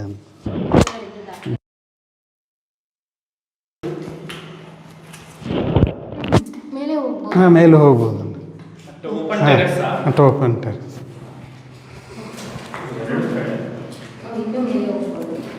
ಇನ್ನೊಂದು ಕೆಳಗೂ ಹೋಗ್ಲಿಕ್ಕೆ ಬರ್ತದೆ. ಇಲ್ಲೊಂದು ಗದ್ದಿಗೆ ಇದೆ ಅಲ್ಲಿ ಕೆಳಗೊಂದು. ಇದು ಚೆನ್ನಮ್ಮಾಜಿಗೆ ಮಲ್ಸರ್ಜನಿಗೆ 2 ಹೆಂಡತಿರು,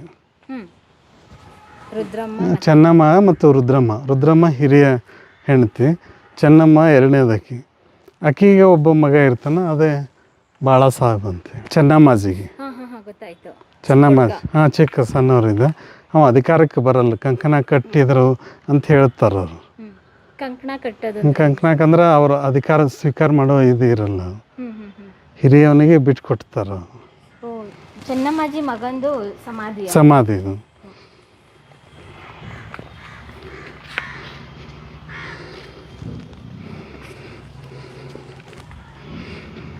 ಸಣ್ಣ ಮೂರ್ತಿ ಮಾಡಿದ್ದಾರೆ. ಹಾಂ ಮೂರ್ತಿ.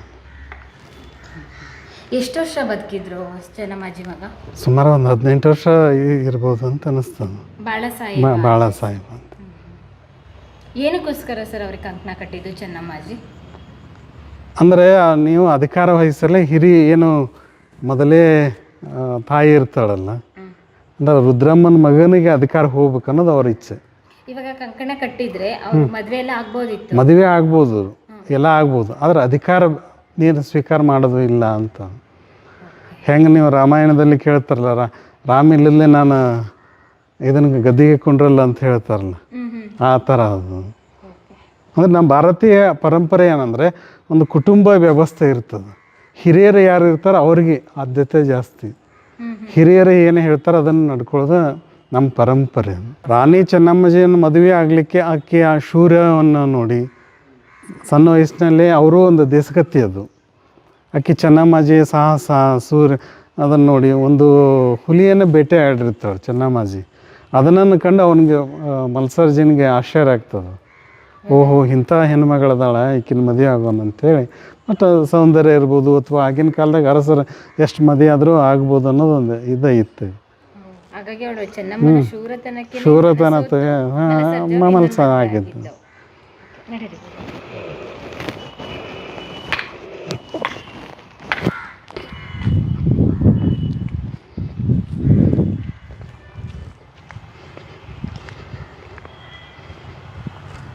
ಇಲ್ಲಿ ಮಲ್ಸರ್ಜನ್ ಸಮಾಧಿ ಇದ್ದಾರೆ. ಇದು ಇಲ್ಲಿ ಒಳಗಿದೆ. ನೋಡೋಣ ಇವ್ರು ತಿಳ್ಕೊಳ್ಳಂತೆ ಮರಣ ಆಗಂತಲೇ ಉಳ್ಕಿದೆಲ್ಲ ದತ್ತು ತಗೋಬೇಕಾಗ್ತದೆ, ಯುದ್ಧ ಮಾಡತ್ತಾರೆ, ಇವೆಲ್ಲ ಪ್ರಾರಂಭ ಆಗ್ತಾರೆ. ಮುಸ್ಲಿಂ ಜನಾಂಗದ ಕಾಶ್ಮೀರದ ಹೆಣ್ಮಗಳನ್ನ ಆಕೆಗೆ ದೀಕ್ಷೆಯನ್ನು ಕೊಟ್ಟು ನಿರಂಜನಿ ಅಂತ ಹೇಳಿ ಹೆಸರಿಡುತ್ತೆ. ನೋಟ್ ಹಾಕ್ತಾರೆ. ಇವು ಫಕೀರ ಆಗ್ತಾನೆ. ಫಕೀರ ಅಂತಂದ್ರೆ ಎಲ್ಲವನ್ನ ಒಂದು ರೀತಿಯ ಸನ್ಯಾಸಿ. ಸನ್ಯಾಸಿ ಅದು. ಧ್ವಜ ಅದು.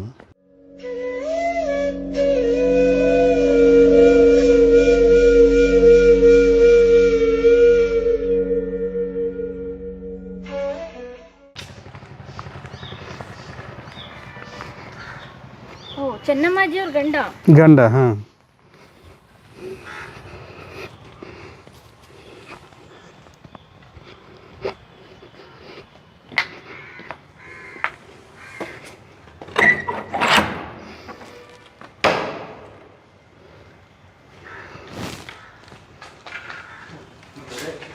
ದೊರೆ ಮಲ್ಸ.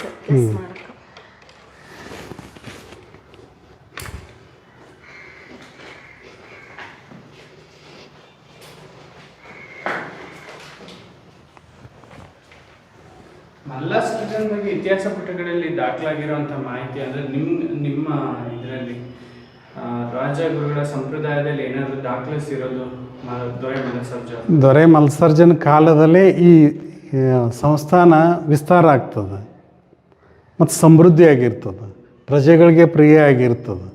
ಮತ್ತು ಧಾರ್ಮಿಕ ಭಾವನೆ ಎಲ್ಲ ಧರ್ಮಗಳನ್ನು ಗೌರವಿಸೋದಾಗಿರ್ಬೋದು, ಜನರ ಬಗ್ಗೆ ಆ ಪ್ರಜೆಗಳ ಬಗ್ಗೆ ಹೆಚ್ಚಿನ ಕಾಳಜಿ ಇರ್ಬೋದಾಗಿರ್ಬೋದು. ಹೀಗಾಗಿ ಈ ಕಿತ್ತೂರು ಸಂಸ್ಥಾನ ಬೆಳೆಸ್ಬೇಕನ್ನೋದು ಹಂಬಲ ಭಾಳ ಇರ್ತಾರೆ. ಮತ್ತು ಆಗಿನ ಕಾಲದಾಗ ಸಮೃದ್ಧವಾಗಿರ್ತಕ್ಕಂಥ ಒಂದು ಸಂಸ್ಥಾನ ಆಗಿ ಬೆಳೀತದೆ ಮಲ್ಸರ್ಜನ್ ಕಾಲದಲ್ಲಿ. ಕಿತ್ತೂರು ಮುಂಚೆ ಹಿಂದಿನ ರಾಜರಿಗಿಂತ ಚಿಕ್ಕದಾಗಿತ್ತು. ಅದರ ಜೊತೆಗೆ ಸಮೃದ್ಧಿ ಅಂತ ಇರ್ತಲ್ಲ, ಒಳ್ಳೆ ಒಬ್ಬೊಬ್ಬರು ಈಗಿನ ಕಾಲದಾಗ ಒಂದು ಮಿನಿಸ್ಟ್ರ್ ಅಥವಾ ಒಬ್ಬರ ಕಾಲದಲ್ಲಿ ಇಂಥ ಪ್ರಧಾನಗಳ ಕಾಲದಲ್ಲಿ ಹಿಂಗೆ ಬೆಳೀತು ಅಂತ ಹೇಳ್ತಾರಲ್ಲ, ಹಾಗೆ ನಮ್ಮ ಕಿತ್ತೂರು ಸಂಸ್ಥಾನ ಮಲ್ಸರ್ಜೆ ಕಾಲದಲ್ಲಿ ಅತ್ಯಂತ ಸಮೃದ್ಧವಾಗಿ ಬೆಳೆದಿದ್ದು ಮತ್ತು ಎಲ್ಲ ಪ್ರಜೆಗಳು ಶಾಂತ ರೀತಿಯಿಂದ ಇದ್ದಿದ್ದು. ಶೂರರಾಗಿದ್ದರು, ಶೂರಾಗಿರ್ತದೆ ಮತ್ತು ಚಾಣಾಕ್ಷತೆ ಇರ್ತದೆ. ಅದರ ಜೊತೆಗೆ ಸುತ್ತಮುತ್ತಲ ಎಲ್ಲ ಸಂಸ್ಥಾನಗಳೇನು ಅವ್ರ ಜೊತೆಗೆ ಸೌಹಾರ್ದಯುತವಾಗಿರೋದು ಅಥವಾ ಅವರಿಂದ ಸಹಾಯ ತಗೊಳ್ಳೋದು. ಅಷ್ಟು ಒಳ್ಳೆಯವರಾದ್ರೂ ಕೂಡ ಮಲ್ಲಸರ್ಜ ಅವರು ಅಂತಿಮ ದಿನಗಳು ಒಂಥರ ದುಃಖ. ಇಲ್ಲ, ಅದು ಏನು ಪೇಶ್ವೆಗಳು ಬಂಧನ ಮಾಡ್ತಾರೆ. ಪೇಶ್ವೆಗಳು ಬಂಧನ ಮೇಲೆ 2-3 ವರ್ಷ ಅಲ್ಲೇ ಜೈಲಿನಲ್ಲಿ ಇರ್ತಾರೆ. ಹೀಗಾಗಿ ಅವ್ರ ಆರೋಗ್ಯ ಕೆಡ್ತದೆ. ಮತ್ತು ಕೊನೆಗೆ ಅದು ಈ ಸಂಸ್ಥಾನ ಮತ್ತು ದತ್ತುಪುತ್ರ ತಗೊಳ್ಳೋದು ಈ ಥರ ಎಲ್ಲ ವ್ಯವಸ್ಥೆ ಬರ್ತದೆ. ಪೇಶ್ವೆಯವರು ಮೋಸದಿಂದ ಅವರನ್ನ ಮೋಸದಿಂದ ಮಾಡ್ತಾರೆ. ಪೇಶ್ವೆಯವರಿಗೆ ಯಾಕೆ ಸರ್ ಮಲ್ಲಸರ್ಜಿ ಅವ್ರ ಮೇಲೆ ಅಷ್ಟು ಕಣ್ಣಿತ್ತು? ಅಂದರೆ ಇದು ಒಳ್ಳೆಯ ಒಂದು ಅರಸು ಇದು ಅಲ್ಲ ಸಂಸ್ಥಾನ. ಇವರು ಕಪ್ಪು ಕಾಣಿಕೆ ಕೊಡಬೇಕು ಹೆಚ್ಚಿಗೆ ಅಂಥೇಳಿ ಇವರು ಬಹಳ ಒತ್ತಡ ಮಾಡ್ತಾರೆ. ಹೀಗಾಗಿ ಇಂಥವರು ಇದನ್ನು ಮಾಡಿ ಬಿಟ್ರೆ ನಮ್ಮೆಲ್ಲ ಆಕ್ರಮಣ ಮಾಡ್ತಾರೆ ಅನ್ನೋದು ಅವ್ರಿಗೊಂದು ಹೆದರಿಕೆ ಇರ್ತದೆ. ಹಾಂ, ಹಿಂಗಾಗಿ ಯಾಕಂದ್ರೆ ಇಷ್ಟು ಬಲಿಷ್ಠವಾದಂಥ ಒಂದು ಸಂಸ್ಥಾನ ನಮ್ಮ ಮೇಲೆ ಏನಾರು ಮಾಡಿದ್ರೆ ನಮಗೆ ಸಾಮ್ರಾಜ್ಯಕ್ಕೆ ಧಕ್ಕೆ ಆಗ್ತದೆ ಅನ್ನೋದು ಅವರ ಇದು ಇಚ್ಛೆ ಇರ್ತದೆ. ಹಾಂ, ಮತ್ತೆ ಅಂದರೆ ಬೇರೆ ಬೇರೆ ಪೇಂಟಿಂಗು ಇದನ್ನು ಮಾಡಿದ್ವಿ. ಹಾಂ, ಅದೇ ಇರ್ತದೆ.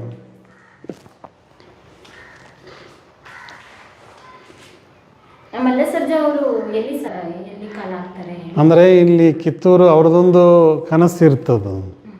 ನಾನು ನನ್ನ ಸಂಸ್ಥಾನದ ಇದಕ್ಕೆ ಏನು ಗಡಿಯಲ್ಲಿ ಬಂದು ನಾ ಜೀವ ಬಿಡಬೇಕು ಅಂಥೇಳಿ ಕೊನೆಗೆ ಈ ಕಿತ್ತೂರು ಸಂಸ್ಥಾನ ಗಡಿ ಅಂದರೆ ಹೊನ್ನೂರು ಅಂತ ಬರ್ತದೆ, ಅಲ್ಲಿ ಬಂದು ತಮ್ಮ ಜೀವ ಬಿಡ್ತಾರೋ ಅಂಥೇಳಿ ಹೇಳ್ತಾರೆ.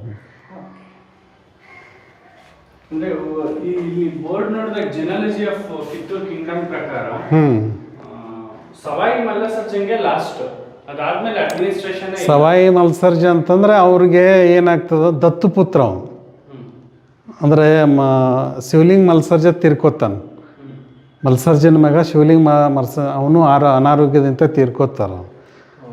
ತೀರ್ಕೊಂಡ್ಮೇಲೆ ಕೊನೆಗೆ ಹೆಣ್ಮಕ್ಳು ಹೆಚ್ಚಾಗಿ ಅಧಿಕಾರ ಇರಲ್ಲ, ದತ್ತುಪುತ್ರ ತಗೋತಾರೆ ಸವಾಯಿ ಮಲ್ಸರ್ಜನ್. ಅದಕ್ಕೆ ಬ್ರಿಟಿಷರು ವಿರೋಧ ಮಾಡ್ತಾರೆ. ಅದನ್ನು ದತ್ತು ತಗೊಳ್ಳೋದು ನಿಮ್ಮದು ಹಕ್ಕಲ್ಲ ಅಂಥೇಳಿ ಅವರು ವಾದ ಮಾಡ್ತಾರೆ. ನಮ್ಮ ನೆಲ ನಮ್ಮ ಜಲ ನೀವ್ಯಾರು ಹೇಳೋರು ಅಂತ ರಾಣಿ ಚೆನ್ನಮ್ಮಾಜಿ ಅವ್ರ ಮೇಲೆ ಯುದ್ಧ ಮಾಡ್ತಾರೆ. ಮೊದಲೇ ಯುದ್ಧವನ್ನು ಗೆಲ್ತಾರೆ. ಶುರುವಾಗ ಹಾಂ, ಕಿತ್ತೂರಂದು ಬ್ರಿಟಿಷರನ್ನ ಇಲ್ಲಿವರೆಗೆ ಯಾರೂ ಟಚ್ ಮಾಡಿರಲಿಲ್ಲ. ಅದು ಒಬ್ಬ ಹೆಣ್ಮಗಳಾಗಿ ಬ್ರಿಟಿಷರ ವಿರುದ್ಧ ಅಷ್ಟು ಹೋರಾಡೋ ಸಾಮರ್ಥ್ಯ ಯಾರೂ ಇರಲಿಲ್ಲ. ಟಿಪ್ಪುನ ಬ್ರಿಟಿಷರ ಜೊತೆ ಒಪ್ಪಂದ ಮಾಡ್ಕೋತಾರೆ.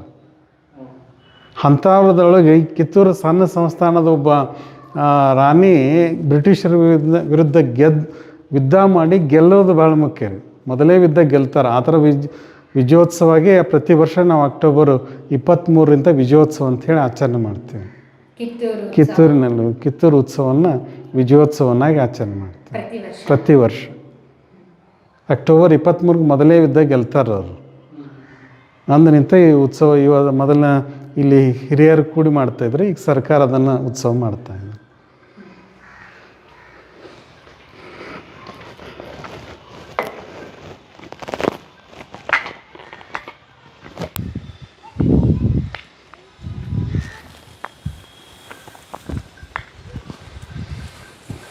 ಇವೆಲ್ಲ ಕಾನೂನು ಎಲ್ಲ ಅರಸರ ಗದ್ದೆಗಳೇನು ಕಂಪ್ಲೀಟ್.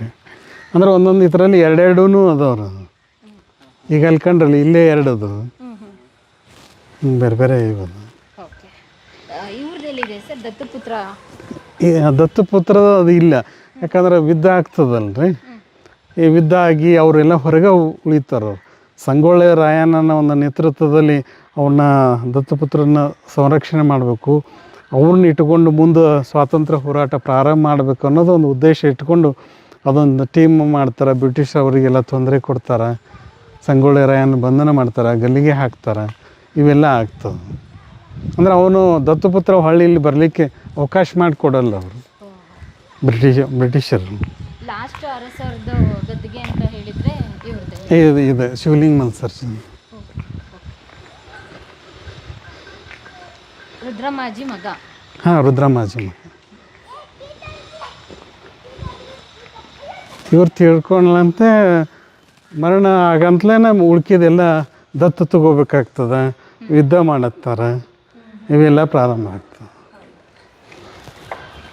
ಶಿವಲಿಂಗ ರುದ್ರಸರ್ಜಿ ಅವರು ಬ್ರಿಟಿಷರ ಜೊತೆ ಒಪ್ಪಂದ ಮಾಡ್ಕೊಳ್ತಾರೆ. ಅವ್ರ ಸಹಕಾರದಿಂದ ಇರ್ತಾರೆ ಅವರು. ಅಂದ್ರೆ ಕೆಲವು ದಾಖಲೆಗಳು ಹೇಳ್ತಾರೆ. ಅಂದ್ರೆ ಅವರೇ ಅನಾರೋಗ್ಯ ಇರ್ತಾರೆ. ಅವನು ಶಿವಲಿಂಗ ಮಲ್ಸರ್ಜನ್ ಅಷ್ಟು ಗಟ್ಟಿಯಾಗಿರಲ್ಲ.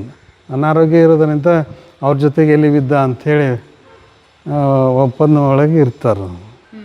ಏಕೆಂದ್ರೆ ಅವಾಗ ಅವ್ರ ತಂದೆನ ಕಳ್ಕೊಂಡಿರ್ತಾರೆ, ಕಳ್ಕೊಂಡಿರ್ತಾರೆ, ಮೋಸ ಮಾಡಿರ್ತಾರೆ. ಅದಕ್ಕೋಸ್ಕರ ಅವರು ಬ್ರಿಟಿಷ್ ಇದೆಲ್ಲ ವಿದ್ಯೆ ಎದಕ್ಕೆ ಬೇಕು, ನಮಗೆ ಅಷ್ಟು ಸಾಮರ್ಥ್ಯ ಇಲ್ಲ ಅನ್ನೋದು ಅವನ ಭಾವನೆ ಇರ್ತದೆ.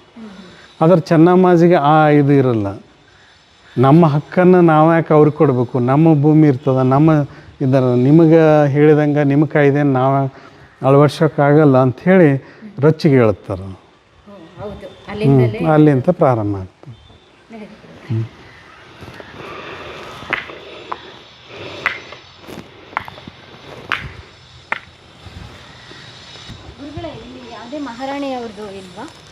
ರಾಣಿ ಚೆನ್ನಮ್ಮಾಜಿ ಸಮಾಧಿನಿ ಇರೋದನ್ನು ನಮ್ಗೆ ಮೂಲತಃ ಕಲ್ಮಠದ ಜಾಗೆಯಲ್ಲಿ ಬೈಲುಂಗಲದಲ್ಲಿ, ಬೈಲುಂಗಲದಲ್ಲಿ ಶರ್ಮನೆಯಲ್ಲಿ ಹಾಕಿರ್ತಾರಲ್ಲ. ರಾಣಿ ಚೆನ್ನಮ್ಮಾಜಿ ಸಮಾಧಿ ಇಲ್ಲಿ ತರಲ್ಲ ಅವರು. ಕಾರಣ ಏನಂತಂದ್ರೆ ರಾಣಿ ಚೆನ್ನಮ್ಮಾಜಿ ಇಲ್ಲಿ ಜನ ರೋಚಿಗೆ ಹೇಳ್ತಾರೆ, ಹೀಗಾಗಿ ಇಲ್ಲಿ ಮಾಡೋದು ಬೇಡ, ಅಲ್ಲೇ ಕಲ್ಮಠ ಜಾಗ ಇದೆ, ಅಲ್ಲೇ ಮಾಡೋಣ ಅಂಥೇಳಿ ಅಲ್ಲಿ ಸಮಾಧಿ ಮಾಡ್ತಾರೆ. ಕಲ್ಮಠದ ಜಾಗ ಸರ್ವೆ ನಂಬರ್ 1 ಸಮಾಧಿ ಇದೆ. ಕಲ್ಮಠಕ್ಕೆ ಸೇರಿದ್ದು. ಮಠ ಇತ್ತು ಅಲ್ಲೆಲ್ಲ. ರಾಣಿ ಚೆನ್ನಮ್ಮಾಜಿ ಅವರ ಗೃಹ ಬಂಧನದಲ್ಲಿ ಇಟ್ಟಿದ್ರ, ಮಠದಲ್ಲಿ ಇದ್ರ? ಹಾಂ, ಮಠದ ಜಾಗ ಏನದು, ಮಠದ ಆವರಣ. ಹಿಂಗಾಗಿ ಇಲ್ಲೇ ಮಠದ ಜಾಗ ಇದೆಯಲ್ಲ ಮತ್ತಕ್ಕೆ ಅಂಥೇಳಿ ಅಲ್ಲೇ ಸಮಾಧಿ ಮಾಡ್ತಾರೆ. ಸರ್ವೆ ನಂಬರ್ 1, 2 ಮಠದ ಜಾಗೆಗಳು. ಈಗ ಅದಕ್ಕೆ ಅಲ್ಲಿ ಲೋಕಲ್ ಪಟ್ಟಣ ಪಂಚಾಯತ್ ಪುರಸಭೆಗಳು ಅದನ್ನು ಮೇಂಟೈನ್ ಮಾಡ್ತಾರೆ. ಅದಕ್ಕೂ ಮುಂಚೆ ಚೆನ್ನಮ್ಮಾಜಿಗಿಂತ ಮುಂಚೆ ಇದ್ದವ್ರದ್ದು ಮಹಾರಾಣಿ ಅವ್ರದ್ದಾಗಲಿ ರುದ್ರಮ್ಮ ಅವ್ರದ್ದು ಅಲ್ಲಿ ಸಂಗೊಳ್ಳಿಯಲ್ಲಿ ಸಮಾಧಿ ಐತೆ. ಇವಾಗ ಅದು ನೀರಿದ್ದಾಗ ಅದು ಕಾಣಲ್ಲ, ನೀರು ಸರಿದಾಗ ಮಾತ್ರ ಕಾಣ್ತದೆ. ಅವ್ರಿಗೆಲ್ಲ ಏನಾಗ್ತದೆ, ಇಡೀ ಕಿತ್ತೂರು ಸಂಸ್ಥಾನಕ್ಕೆ ರುದ್ರಮ್ಮಗೆ ಇಷ್ಟೆಲ್ಲ ಆದಮೇಲೆ ಇದು ಬರ್ತದೆ, ಹೌದು ನಮ್ದು ಹೆಂಗಿದ್ದು ನಾವು ಎಷ್ಟು ಹಾಳಾದಲ್ಲ ಅಂಥೇಳಿ ಅದೇ ಇದರಲ್ಲಿ ಕೊರೆಗೆ ಪ್ರಾಣ ಬಿಡ್ತಾರೆ. ರುದ್ರಮ್ಮಾಜಿ ಸಮಾಧಿ ಅಲ್ಲಿ ಯಾಕೆ ಬಂತು ಅನ್ನೋದೇ ನಮಗೆ ದೊಡ್ಡ. ಅಲ್ಲಿ ಅಂತಂದ್ರೆ ಇಲ್ಲೆಲ್ಲ ಯುದ್ಧ ಆಗ್ತದಲ್ಲ, ಆಕೆಗೆ ಈ ಯುದ್ಧ ಇದು ಎದಕ್ಕೆ ಬೇಕು, ಅವರು ಒಂದಿಷ್ಟು ಪೂಜೆ ಪುನಸ್ಕಾರ ಇಂಥವು ಮಾಡ್ಕೊತ ಜೀವನ ಕಳೆಯೋಣ ಅನ್ನೋ ಒಂದು ಉದ್ದೇಶ, ಧಾರ್ಮಿಕ ಭಾವನೆ. ಜೀವನದ ಬಗ್ಗೆ ಆಲ್ರೆಡಿ ಅವರಿಗೆ ಬೇಜಾರಾಗಿರ್ತಾರೆ, ಗಂಡನ ಕಳ್ಕೊಂಡಿರ್ತಾರೆ, ಮಕ್ಕಳು ಕಳ್ಕೊಂಡಿರ್ತಾರೆ. ಹೀಗೆಲ್ಲ ಇದೆಲ್ಲ ಅದಕ್ಕೆ ಬೇಕು ಅಂಥೇಳಿ ಅಲ್ಲೆಲ್ಲ ಸವಲತ್ತುಗಳು ಇಟ್ಕೊಂಡು ಆಡಳಿತ ನಡೆಸಲಿ ಚೆನ್ನಮ್ಮ ಅಂಥೇಳಿ ಹಿಂಗೆ ಇರ್ತದೆ. ಹಾಗಾಗಿ ಅವ್ರದ್ದು ಹೋಗ್ಬೇಕಾದ್ರೆ ಅಲ್ಲೆಲ್ಲ ವ್ಯವಸ್ಥೆ ಇರಲಿಕ್ಕೆ ಇದಕ್ಕೆ ವ್ಯವಸ್ಥೆ ಇರ್ತದಲ್ಲಿ. ಸಂಗೊಳ್ಳಿಯಲ್ಲಿ ಒಂದು ಕೋಟೆ ಇತ್ತು ಅಂತ ಹೇಳ್ತಾ ಇದ್ದೆ. ಕೋಟೆ, ಹಾಂ, ಅಂದ್ರೆ ಅದೆಲ್ಲ ಈಗ ಇಲ್ಲ ಅದ. ಸಂಗೊಳ್ಳಿ ಮುಳುಗಡೆ ಪ್ರದೇಶ ಅದು. ಹಿಂಗಾಗಿ ಅಲ್ಲಿ ಯಾವುದೇ ಸ್ಮಾರಕ ಆಗಲಿ ಈಗ ನೋಡ್ಲಿಕ್ಕೆ ಸಿಗಲ್ಲ.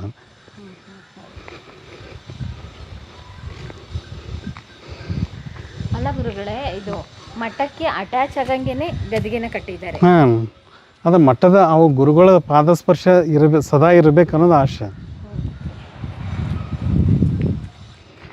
ಇದು ಮೇಲೆಲ್ಲ ಇವಾಗ ರೀಸೆಂಟಾಗಿ ಕಟ್ಕೊಂಡಿದ್ದ? ಈಗ ರೀಸೆಂಟ್ ಅಂದ್ರೆ ಒಂದು 50-60 ವರ್ಷದ ಹಿಂದೆ. ಯಾಕೆಂದರೆ ಇದೆಲ್ಲ ಕಲ್ಲಿಂದಿದೆ. ಕಲ್ಲಿಂದಿದೆ. ಇಲ್ಲಿ ಸಮಾಧಿ ಇದೆ. ಅದು ಫಕೀರ ರುದ್ರ ಸರ್ಜ ಅಂತ ಹೇಳಿದಲ್ಲ. ನಮ್ಮ ಲಿಂಗಾಯತರಲ್ಲಿ ಎಲ್ಲ ನೀವು ಗದ್ದಿಗಳನ್ನು ನೋಡಿದಿರಿ, ಅಲ್ಲೆಲ್ಲ ಈಶ್ವರಲಿಂಗ ಎಲ್ಲ ಇದೆ. ಇದು ಮುಸ್ಲಿಮರ ಆ ಥರ ಗದ್ದಿಗೆ ಇದು ಫಕೀರ ರುದ್ರ ಫಕೀರ ಆಗ್ತಾರೆ. ಇವರ ಇತಿಹಾಸ ಮತ್ತು ಪರಂಪರೆಯನ್ನು ನಾವು ನೋಡಿದಾಗ ಬೇರೆ ಬೇರೆ ರೀತಿಯಿಂದ ನಾವು ನೋಡ್ಬೋದು. ಒಬ್ಬ ದಕ್ಷ ಆಡಳಿತಗಾರ ಇದ್ದರು ಫಕೀರ ರುದ್ರ ಸರ್ಜ. ಅದರ ಜೊತೆಗೆ ಕಾಶ್ಮೀರದ ಒಬ್ಬ ನೃತ್ಯಗಾರ್ತಿಗಳ ಮಗಳನ್ನು ಇವರು ಮದುವೆ ಆಗ್ತಾರೆ. ಮುಸ್ಲಿಂ ಜನಾಂಗದ ಕಾಶ್ಮೀರದ ಹೆಣ್ಮಗಳನ್ನ ಆಕೆಗೆ ದೀಕ್ಷೆಯನ್ನು ಕೊಟ್ಟು ನಿರಂಜನಿ ಅಂಥೇಳಿ ಹೆಸರಿಡ್ತಾರೆ. ಹಾಂ, ಇರ್ತದೆ. ಇದನ್ನು ಕೊನೆಗೆ ಅವರು ಎಲ್ಲ ಇಲ್ಲಿ ಜನ ವಿರೋಧ ಮಾಡ್ತಾರೆ. ಅವಾಗ ನಿಮಗೆ ಈ ಸಂಸ್ಥಾನ ಬೇಕು ಅಥವಾ ಅಕ್ಕೆ ಬೇಕು ಅಂತಂದಾಗ ಅಕ್ಕೆ ಬೇಕು ಅಂತ ಹೇಳಿ ತಿಳ್ಕೊಂಡು ಅವ್ರನ್ನೆಲ್ಲ ದೇಶ್ನೂರ್ ಅಂತ 2ನೇ ರಾಜಧಾನಿ ಅಂದರು. ಅದನ್ನು ಅಲ್ಲಿ ಹೋಗಿರ್ತಾರೆ ಅವರು. ಹೀಗಾಗಿ ಬಹಳ ವಿಶೇಷತೆ. ಕೊನೆಗೆ ಆಕೆಗೆ ಮದುವೆ ಆಗಿ 2 ಕಡೆ ಒಂದೇ ಸಮಾಧಿಗಳು ಇಲ್ಲೇ ಇದ್ದಾವೆ. ನಿರಂಜನ ಸಮಾಧಿ ಇಲ್ಲೇ ಇದೆ. ಇದು ಚೆನ್ನಾಗಿ ಡಿಸೈನ್ ಭಾಳ ಚೆನ್ನಾಗಿದೆ. ಅದು ಇಲ್ಲಿ ಮೇಲಿದೆಯಲ್ಲ,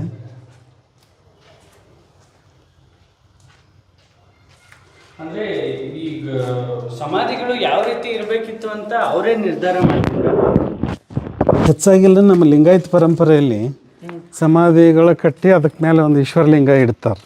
ಲಿಂಗೈಕ್ಯರ ಈಶ್ವರಲಿಂಗ ಅಥವಾ ನಂದಿ ಲಿಂಗ. ಆದರೆ ಈ ಸಮಾಧಿ ಬದಲಿದೆ. ಅವನು ಫಕೀರ್ ಆಗ್ತಾನೆ. ಅಂದ್ರೆ ಮುಸ್ಲಿಂ ಕೊನೆಗೆ ಅವನು ಫಕೀರ್ ಆಗೋದ್ರಿಂದ ಅದು ಈಶ್ವರರ ಇದು ಮುಸ್ಲಿಮರ ಟೈಪ್ ಅದು ಸಮಾಧಿ, ಗೌರಿ ಥರ. ಫಕೀರ ಅಂದ್ರೆ ಅಂದ್ರೆ ಫಕೀರ್ ಅಂದ್ರೆ ಅದು ಮುಸ್ಲಿಮರ ಗುರುಗಳು ಇರ್ತಾರಲ್ಲ ಅವರ ಫಕೀರ್ ಅಂತಾರೆ. ಸೊ ಇವರು ಮುಸ್ಲಿಂ ಸಮುದಾಯನ ಮದುವೆ ಆಕಿನ ಮದುವೆ ಆಗ್ತಾರೆ ನಿರಂಜನ. ಕನ್ವರ್ಟ್ ಆಗ್ತಾರಲ್ವಾ? ಕನ್ವರ್ಟ್ ಆಗ್ತಾರೆ. ಇವು ಫಕೀರ್ ಆಗ್ತಾನೆ. ಫಕೀರ್ ಅಂತಂದ್ರೆ ಎಲ್ಲವನ್ನ ಒಂದು ರೀತಿ ಸನ್ಯಾಸಿ. ಸನ್ಯಾಸಿ ಅದು. ರಾಜನೇ ಎಲ್ಲವನ್ನು ನಿರಂಜನಿನ ಬಿಟ್ಬಿಡ್ತಾರೆ. ಅಕ್ಕಿ ಸಾಯ್ತಾಳ. ಅಕ್ಕಿ ಸತ್ತ ಮೇಲೆ ಇವು ಫಕೀರ್ ಆಗ್ತಾನೆ. ಅವರ ಸಾವಿನ ಕೊರಗಲ್ಲೇ ಇವರು. ಕರೆಕ್ಟ್, ಅದು ಆಗ್ತದೆ. ಇಲ್ಲೊಂದು ಇದು ಇದೆ, ನಂದಿ ಧ್ವಜ ಇದೆ, ಅಲ್ಲಿ ಹಾರ್ತಾ ಇದೆ ನೋಡ್ರಿ. ಹೌದು, ಕಿತ್ತೂರು ಸಂಸ್ಥಾನದ್ದು ಧ್ವಜ ಅದು. ಇಲ್ಲಿ ಅದನ್ನು ಇಲ್ಲಿ ಇದನ್ನು ಮಾಡಿದೆ ನೋಡ್ರಿ, ಸಿಂಬಲ್. ಈ ಕಡೆ ಫಸ್ಟ್ ಬಸವಣ್ಣ, ಈ ಕಡೆ ಈಶ್ವರಲಿಂಗ, ಚಂದ್ರ, ಕಡ್ಗಿದೆ ಎಲ್ಲ ಇದೆ. ಅಂದ್ರೆ ಇಲ್ಲಿ ಫ್ಲಾಗಿಂದ ಒಂದು ವಿಶೇಷ ಅಂತ ಅಂತಾರೆ. ಏನು ಫ್ಲಾಗಿನ ವಿಶೇಷತೆ? ಫ್ಲಾಗಿನ ವಿಶೇಷ ಅಂದರೆ ಇಲ್ಲಿ ಆರಾಧ್ಯ ದೈವ ಮತ್ತು ಆರಾಧಿಸುವ ಸಂಸ್ಥಾನಕರ ನಂದಿಹಳ್ಳಿ ಅಂತ ಹೇಳಿದೆ. ನೀವು ಚಾಮುಂಡಿ ಬೆಟ್ಟದಲ್ಲಿ ನಂದಿ ನೋಡ್ತಿರಲ್ಲ, ಅಷ್ಟೇ ದೊಡ್ಡ ಪ್ರಮಾಣದ ಒಂದು ಗುಡಿ ಇದೆ ಇಲ್ಲಿ ನಮ್ಮ ನಂದಿಹಳ್ಳಿ ಅಂತ. ಅದನ್ನು ಸಂಕೇತವಾಗಿ ಇದು ನಂದಿಯನ್ನು ಇಟ್ಕೋತಾರೆ. ಸೂರ್ಯಚಂದ್ರನ್ನ ಇಟ್ಕೋತಾರೆ. ನಾವು ಏನೋ ಇದನ್ನು ಮಾಡ್ಬೇಕಾದ್ರೆ ಸೂರ್ಯಚಂದ್ರ ಸಾಕ್ಷಿಯಾಗಿ ಅಥವಾ ಸೂರ್ಯಚಂದ್ರವರೆಗೆ ಸಂಸ್ಥಾನ ಇರಬೇಕು ಅನ್ನೋದು ಕಲ್ಪನೆನೇ ಇರ್ತದೆ. ಮತ್ತು ನಾವು ಅಷ್ಟೇ ಶೂರ ಅದ ಅನ್ನೋದಕ್ಕೆ ಒಂದು ಖಡ್ಗ ಇದೆ ನಮ್ಮ ಕಿತ್ತೂರು ಸಂಸ್ಥಾನಕ್ಕೆ. ಇದು ಯಾವುದೇ ಕಡಿಮೆ ಇಲ್ಲ, ಗಂಡು ಮೆಟ್ಟಿದ ನಾಡು ಅಂಥೇಳಿ ನಾವು ಇಲ್ಲೆಲ್ಲ ಕರೀತಲ್ಲ, ಆ ಉದ್ದೇಶದಿಂದ ಖಡ್ಗ ಇದೆ. ಹೀಗಾಗಿ ಆ ಥರ ಎಲ್ಲ ಸಂಕೇತ ನಂದಿ ಧ್ವಜವನ್ನು ಮಾಡ್ತಾರೆ. ಇವತ್ತಿಗೂ ನಾವು ಉತ್ಸವ ಸಂದರ್ಭದಲ್ಲಿ ಕಿತ್ತೂರು ಸಂಸ್ಥಾನ ಯಾವುದೇ ಕಾರ್ಯಕ್ರಮ ಮಾಡೋ ಸಂದರ್ಭದಲ್ಲಿ ನಂದಿ ಧ್ವಜವನ್ನು ಹಾರಿಸಿ ನಾವು ಮುಂದಿನ ಕಾರ್ಯಕ್ರಮ ಪ್ರಾರಂಭ ಮಾಡ್ತೇವೆ. ಇವತ್ತಿಗೂ ಉತ್ಸವ ನಾವು ಪ್ರತಿ ವರ್ಷ ಅಕ್ಟೋಬರ್ 23ಕ್ಕೆ ಏನು ಉತ್ಸವ ಮಾಡ್ತೇವಲ್ಲ, ಆ ಸಂದರ್ಭದಲ್ಲಿ ಧ್ವಜವನ್ನು ಹಾರಿಸಿ ನಾವು ಕಾರ್ಯಕ್ರಮ ಪ್ರಾರಂಭ ಮಾಡ್ತೇವೆ. ಬ್ರಿಟಿಷರು ದಬ್ಬಾಳಿಕೆ ಮಾಡಿದ ನಂತರ, ಈ ಕಿತ್ತೂರು ಸಂಸ್ಥಾನ ನಾಶ ಆದ ನಂತರ ಇವಾಗ ಫ್ಲಾಗ್ ಅಂತ ಹೇಳಿದಾಗ ನೆನಪಿಗೆ ಬಂತು. ಒರಿಜಿನಲ್ ಫ್ಲಾಗ್ ಏನಾದರೂ ಅವಾಗಿನ ಅಸ್ತಿತ್ವದಲ್ಲಿ ಏನಾದರೂ ಮಠದಲ್ಲಿ ಇತ್ತಾ? ನೀವು ಯಾರಾದರೂ ಹೇಳಿಕೆ? ನಮ್ಮ ಮಠದಲ್ಲಿ ಇಲ್ಲ. ನಮ್ಮ ಮೂಲ ಏನು ಚೌಕಿ ಮಠ ಅಂತ ಇದೆಯಲ್ಲ, ಆ ಮಠದ ಆ ಗುಡಿಯಲ್ಲಿ ಅದರ ಸಿಂಬಲ್ ಇದೆ. ಒರಿಜಿನಲ್ ಇದೆ. ಅದನ್ನು ನೋಡೇ ಬೇರೆ ಬೇರೆ ಕಡೆ ಅದನ್ನು ಮಾಡ್ಕೊಂಡಾರ. ಮೂಲ ನಮ್ಮ ಕರ್ತೃ ಗುರುಸಿದ್ದೇಶ್ವರ ಗುಡಿ ಏನಿದೆಯಲ್ಲ, ಆ ಗುಡಿಯಲ್ಲಿ ಈ ಸಿಂಬಲ್ ಇದೆ. ಅದು ಅದನ್ನ ನೋಡಿನೇ ನೀವು ಇದನ್ನೆಲ್ಲ ಮಾಡಿದ್ವಿ. ಡೋರ್ ತೆಗಿಯೋದು, ಅದನ್ನ ಹಳೆ ಸ್ಮಾರಕಗಳನ್ನ ಸಂರಕ್ಷಣೆ ಮಾಡೋದು ಒಂದು ದೊಡ್ಡ ಸಾಹಸ. ಮಹಾರಾಜ ಇಲ್ಲೆಲ್ಲ ಕುಂತು ಚರ್ಚೆ ಮಾಡೋದು, ವಿಷ ಬೆರೆಸಿ ಚೂಸ್ತಿದ್ರು ಅವ್ರಿಗೆ. ಚಿಕ್ಕ ಮುಂಚೆ ಎಲ್ಲ ಈ ಥರ ಇರ್ತಿದ್ವಿ. ಈಗೆಲ್ಲ ಡಿಸೈನು ಇವು ಎಲ್ಲ ಬಂದವಲ್ರಿ. ಈ ಥರ ಭಾರತದ ಸ್ವಾತಂತ್ರ್ಯದ ಬೆಳ್ಳಿ ಚುಕ್ಕಿ ಅಂತ ಯಾರು ಕರಿತಿದ್ರೆ ಅದು ರಾಣಿ ಚೆನ್ನಮ್ಮಾಜಿ. ಅಷ್ಟೇ ಆಗಬಾರ್ದು ಅಂತೇಳಿ ಗೊಂಬೆ ಆ ಥರ ಅದು. ಈಗ ದೃಷ್ಟಿಗೊಂಬೆಗಳು ನಾವು ಕಾಪಿ ಮಾಡ್ತಾ ಇರೋದು. ಇವೆಲ್ಲ ತೊಲೆಗಳನ್ನು ನೋಡ್ರು ಕಲ್ಲಿಂದು ಇರೋದ್ರಿಂದ ಎಷ್ಟಿದೆ ಅದು. ಹಾಗಾದ್ರೆ ಈ ಜಾಗದಲ್ಲಿ ಹಲವಾರು ಕಿತ್ತೂರು ಸಂಸ್ಥಾನದ ನಿರ್ಧಾರಗಳು ಎಲ್ಲ ಇಲ್ಲಿ ಆಗ್ತಿದ್ವು.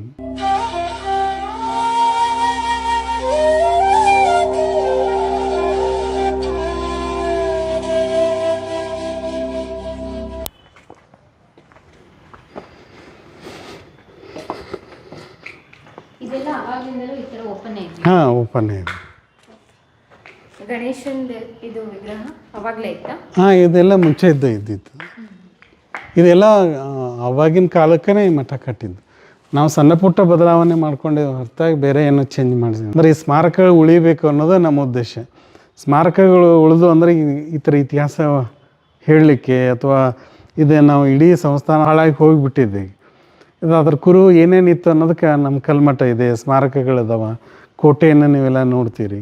ಇವು ಎಲ್ಲ ನಮಗೆ ಒಂದು ರೀತಿಯಂಥ ಎವಿಡೆನ್ಸು.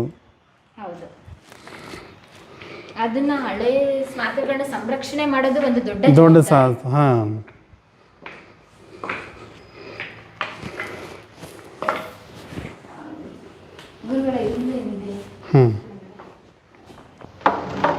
ಇದು ಗುರುಮಠ ಅಂಥೇಳಿ ಬಂದು ಕುಂತು ಚರ್ಚೆ ಮಾಡೋದು ಇದನ್ನೆಲ್ಲ ಮಾಡ್ತಿದ್ದೀನಿ. ಯಾರು ಅರಸರು ಮಹಾರಾಜರು ಹಾಂ, ಇಲ್ಲೆಲ್ಲ ಕುಂತು ಚರ್ಚೆ ಮಾಡೋದು ಇವನ್ನೆಲ್ಲ ಮಾಡ್ತಿದ್ದೀನಿ. ಇವಾಗ ನಾವ್ ಅನ್ಕೊಂಡಿದ್ದು ಕಾಮನ್ ಮ್ಯಾನ್ಗಳು ಅಥವಾ ಸಾಮಾನ್ಯ ಜನರು ತಲೆ ಬಗ್ಗಿಸ್ಕೊಂಡ್ ಬರ್ಬೇಕು ಅಂತ, ಆದ್ರೆ ಇಲ್ಲಿ ನೋಡಿದ್ರೆ ಮಹಾರಾಣಿ ಮಹಾರಾಜರು ತಲೆ ಬಗ್ಗಿಸ್ಕೊಂಡ್ ಬರ್ಬೇಕಿತ್ತು. ಅಂದರೆ ಈ ನಮ್ಮದು ಸಂಸ್ಕೃತಿ ಹೇಗಿದೆ ಅಂತಂದರೆ ಮಠ ಮತ್ತು ಮಂದಿರಗಳಿಗೆ ಯಾವತ್ತಿತ್ತು ಅಥವಾ ಗುರುಗಳ ಹತ್ತಿರ ಬರುವಾಗ ಅಹಂಕಾರದಿಂದ ಬರಬಾರ್ದು. ಇಲ್ಲಿ ಅಹಂಕಾರ ಬಿಟ್ಟು ಹೊರಗನ್ನು ಬಿಟ್ಟು ನಾವು ಬರಬೇಕಿಲ್ಲಿ. ಅಹಂಕಾರ ಬಿಡೋದ್ರಿಂದ ನಾವೆಲ್ಲ ದೊಡ್ಡವನಲ್ಲ ಸಣ್ಣವನ ಅಂತ ಹೇಳಿ ತಲೆಬಾಗಿದಾಗ ಮಾತ್ರ ನಮಗೆ ಗುರು ಆಶೀರ್ವಾದ ಕೊಡ್ತಾನೆ. ಹಾಗೆ ಹೇಗೆ ನಾವು ಆಕಳವನ್ನು ಹಿಂಡಬೇಕಾದ್ರೆ ಕೆಳಗೆ ಕುಂತ ಹಿಂಡಬೇಕು. ನಾವು ಅಂಥವು ನೋಡಿದ ಕೆಳಗೆ ಕುಂತಾಗ ಮಾತ್ರ ನಮಗೆ ಹಾಲು ಸಿಗ್ಲಿಕ್ಕೆ ಸಾಧ್ಯ ಇರ್ತದೆ. ಹಂಗೆ ಗುರುವಿನ ಆಶೀರ್ವಾದ ಪಡಿಬೇಕಾದ್ರೆ ತಲೆ ಬಗ್ಗಿ ಅಹಂಕಾರವನ್ನು ಕಡಿಮೆ ಮಾಡಿಕೊಂಡು ಬರಬೇಕಾಗ್ತದೆ. ಯಾವುದೇ ಸ್ಥಾನ ಹೌದು, ಯಾರೇ ಆಗಿರೋದು ತಲೆ ಬಗ್ಗೆ ಬರಬೇಕು ಅನ್ನೋದು ಒಂದು ಸಂಕೇತ. ಹಂಗಾದ್ರೆ ಈ ಜಾಗದಲ್ಲಿ ಹಲವಾರು ಕಿತ್ತೂರು ಸಂಸ್ಥಾನದ ನಿರ್ಧಾರಗಳು ಎಲ್ಲ ಇಲ್ಲಿ ಆಗ್ತಿದ್ವು. ಈ ಕಡೆ ಏನಿದೆ ಇದೊಂದು ಹಂಗೆ ಇವನ್ನ ಇಟ್ಟಿರ್ತಾರೆ. ಆಗಿನ ಕಾಲಕ್ಕೆ ಅದ್ರ ಉದ್ದೇಶ ಏನು ಗೊತ್ತಿರಲಿಲ್ಲ. ಸ್ಟೋರ್ ರೂಮ್ ಥರ. ಇಲ್ಲಿ ಬೆಲ್ಲ ಗಂಟೆ ಕಟ್ಟಿದ್ದೀರಲ್ಲ, ಇದು ಸಂಕೇತ. ಗಂಟೆ ಅಂತಂದರೆ ನಾವು ಜಾಗೃತ ಆಗಲಿಕ್ಕೆ ಮನುಷ್ಯನಿಗೆ ಜಾಗೃತ ಆಗಿ ಗಂಟೆ ಬಾರಿಸೋರಿಂತ ನಮ್ಮಲ್ಲಿರ್ತಕ್ಕಂಥ ತಲೆಯಲ್ಲಿ ಏನೋ ಒಂದು ಯೋಚನೆಯಲ್ಲಿ ಬಂದಿರ್ತೇವೆ ನಾವು. ಅದನ್ನು ಬಾರಿಸಿದ ಕೂಡಲೇ ಏಕಾಗ್ರತೆಯನ್ನು ಬರ್ತದೆ. ಹಾಗಾಗಿ ನಮ್ಮನ್ನು ನಾವು ಜಾಗೃತಗೊಳ್ಸಕ್ಕೆ ದೇವರ ಗುಡಿಯಲ್ಲಿ ಗಂಟೆಗಳಿರ್ತವೆ. ನಾವು ದೇವರನ್ನು ಜಾಗೃತ ಮಾಡಲಿಕ್ಕೆ ಅಲ್ಲದು, ನಮ್ಮನ್ನು ನಾವು ಜಾಗೃತ ಮಾಡಲಿಕ್ಕೆ ಏಕಾಗ್ರತೆಯನ್ನು ತರಲಿಕ್ಕೆ ಗಂಟೆಯನ್ನು ಬಾರಿಸೋದು. ಮೂರು ಮೂರ್ತಿ ಅಂತಂದರೆ ಇದು ಬಸವಣ್ಣವರ ಮೂರ್ತಿ. ಇದು ಈ ಬಸವಣ್ಣನವರು ನಮ್ಮ ಲಿಂಗಾಯತ ಧರ್ಮದ ಗುರುಗಳವರು. ಲಿಂಗಾಯತ ಧರ್ಮ ಸಂಸ್ಥಾಪನೆ ಮಾಡಿರ್ತಕ್ಕಂಥ ಬಸವಣ್ಣವರು ಕಾಯಕ ದಾಸೋಹ ಸಿದ್ಧಾಂತವನ್ನು ಕೊಟ್ಟಿರ್ತಕ್ಕಂಥ ಆ ಪರಂಪರೆಯಲ್ಲಿ ಬಂದಿರತಕ್ಕಂಥ ಈ ಮಠ ಇದು. ಹೀಗಾಗಿ ಅವರು ಇಟ್ಟುಕೊಂಡಿವು. ಆಚೆ ಕಡೆದು ಗರ್ಗದ ಮಡಿವಾಳ ಶಿವಯೋಗಿಗಳಂತೇಳಿ ಈ ಮಠದಲ್ಲೇ ಬೆಳೆದು ಒಬ್ಬ ಯೋಗಿ ಆಗಿ ಹೋಗ್ತಾರೆ. ಅವ್ರದ್ದು ಕತೆ ಬೇರೆ ಇದೆ, ಅದನ್ನು ಹೇಳ್ತೀನಿ ನಾನು. ಇವರು ಈಗೊಂದು 50 ವರ್ಷದ ಹಿಂದೆ ಇರ್ತಕ್ಕಂಥ ಗುರುಗಳು, ಹಿಂದಿನ ಗುರುಗಳು ಇವರೇ ನಮ್ಮ ಶಿಕ್ಷಣ ಸಂಸ್ಥೆಗಳನ್ನು ಕಟ್ಟಿದರು. ಅವರು 1950ರಲ್ಲಿ ಶಿಕ್ಷಣ ಸಂಸ್ಥೆಗಳನ್ನು ಕಟ್ಟಿ ಇವತ್ತೇನು ನಾವು ಶಾಲೆ ಕಾಲೇಜುಗಳನ್ನ ನೋಡಕತ್ತೀವಿ ಇವರ ಶ್ರಮದಿಂದ ಅವರು ಕಟ್ಟಿದ್ದು. ಶಿಕ್ಷಣ ಪ್ರಾರಂಭ ಮಾಡಿದ್ದು. ನನಗೊಂದು ಡೌಟ್, ಆವಾಗಲೇ ಈ ಥರ ಗ್ಲಾಸ್ ಫಿಟ್ಟಿಂಗ್ ಇತ್ತು ಅಥವಾ ನೀವು ಮಾಡಿಸ್ಕೊಂಡಿದ್ದು? ಇದೆಲ್ಲ ಮುಂಚೆ ಇತ್ತು. ಇದು ಮುಂಚೆ ಇತ್ತು. ಇವೆಲ್ಲ ಹಳೆಯ ಗ್ಲಾಸ್ ಇದೆ ನೋಡ್ರಿ. ಇದೆಲ್ಲ ಹಳೇದಿದೆ.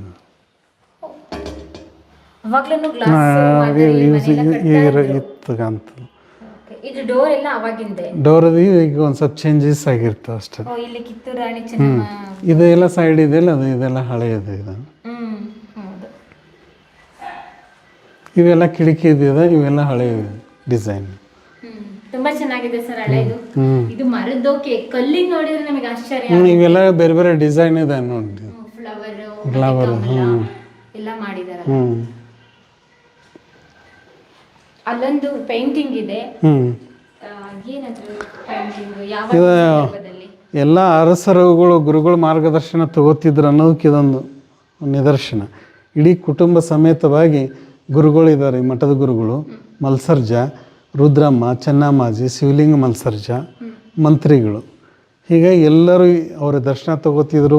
ಅಂದರೆ ಈ ಮಠಕ್ಕೆ ಅದಕ್ಕೆ ಏನು ಸಂಬಂಧ ಅನ್ನೋದು ಒಂದು ಸಾಂಕೇತಿಕ ತೋರಿಸುವ ಒಂದು ತೈಲಚಿತ್ರವನ್ನು ಮಾಡಿಸಿದ್ದೆ.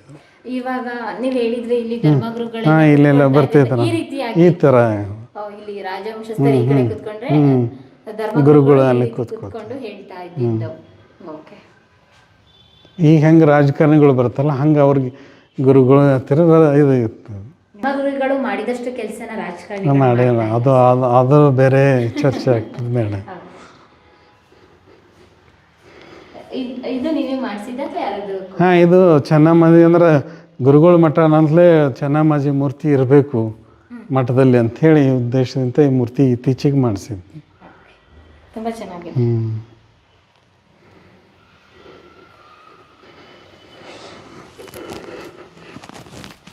ಇದಕ್ಕೆ ಡೋರ್ ಇಲ್ವಾ ಸರ್? ಇದಕ್ಕೆ ಡೋರ್ ಇಲ್ವಾ? ಡೋರ್ ಅದೇ ಕಟ್ಟಿಗಿದೆ. ಈ ರೀತಿ ಕ್ಲೋಸ್ ಆ ಥರ. ಮುಂಚೆ ಎಲ್ಲ ಈ ಥರ ಇರ್ತಿದ್ವಿ, ಈಗೆಲ್ಲ ಡಿಸೈನು ಇವು ಎಲ್ಲ ಬಂದವಲ್ರಿ. ಓಕೆ ಓಕೆ, ಮುಂಚೆ ಈ ರೀತಿ. ಹಾಂ, ಈ ಥರ ಅವಾಗಿಂದೇನೆ ಸರ್? ಹಾಂ, ಮುಂಚೆ ಇದ್ದು ಈಗಿಂದ ಏನಲ್ರಿ, ಏನೋ ಚೇಂಜಸ್ ಮಾಡಿಲ್ಲ. ಹಾಗಾದ್ರೆ ಈ ಮಠ ಕಟ್ಟಿ ಎಷ್ಟು ವರ್ಷ ಆಗಿರ್ಬೋದು ಗುರುಗಳೇ? ಸುಮಾರು ಒಂದು 300 ವರ್ಷದ ಮೇಲೆ ಇದೆ. 300 ವರ್ಷದ ಮೇಲೆ ಇದೆ. ಹೇಗೆ ಗುರುಗಳೇ, ಹೇಗೆ ಮೇಂಟೈನ್ ಮಾಡ್ತಾ ಇದ್ದೀರಾ ಇದನ್ನ? ಮತ್ತು ಈಗ ಇದನ್ನು ನಮ್ಮ ಮೂಲ ಇದೇ ಇರೋದ್ರಿಂದ ಇದನ್ನು ಕಾಯ್ಕೊಂಡು ಹೋಗೋದು, ಮುಂದಿನ ಪೀಳಿ ತೋರಿಸೋದು ನಮಗೆ ಎಲ್ಲ ಕರ್ತವ್ಯ ಇರೋದೆ ಅಂತ. ಏನೇ ಬಂದರೂ ಅದನ್ನೆಲ್ಲ ಮೊದಲು ನಾವು ಬಂದಾಗ ಮುಂಚೆ ಸುಣ್ಣ ಬಣ್ಣ ಇತ್ತು, ಅದನ್ನೆಲ್ಲ ತೆಗಿಸಿ ಮೂಲತಃ ಏನು ಕಲ್ಲಿಂದಿದೆ ಆ ಥರ ಉಳಿಸೋ ಕೆಲಸ ಮಾಡಿದ್ರು. ಸುಣ್ಣ ಮಾಡಿದ್ರು. ಇದೆಲ್ಲ 1 ಇಂಚ್ 1.5 ಇಂಚ್ ಎಲ್ಲ ಸುಣ್ಣ ಬಣ್ಣ ಇತ್ತು. ಹಾಂ, 2-3 ಇಂಚ್ ಇತ್ತು. ಅದು ಸ್ಯಾಂಡಲ್ ಬ್ಲಾಸ್ಟ್ ಮಾಡಿ ಅದನ್ನೆಲ್ಲ ಕ್ಲೀನ್ ಮಾಡಿ ಒರಿಜಿನಲ್ ಇರುವಂಥ ಕೆಲಸ ಮಾಡಿದ್ರು. ಒಳ್ಳೆ ಕೆಲಸ ಮಾಡಿದ್ರಿ. ಇವಾಗ ನಾವು ನೋಡ್ತಾ ಇದೀವಿ ಫಸ್ಟ್ ಹೇಗಿತ್ತು. ಇದು ಇಲ್ಲಿ ಬನ್ನಿ. ಎಲ್ಲಕ್ಕಿಂತ ಚಿಕ್ಕ. ಹಾಂ, ಚಿಕ್ಕ ಬಾಗಿ ಡೋರ್ ತೆಗಿ.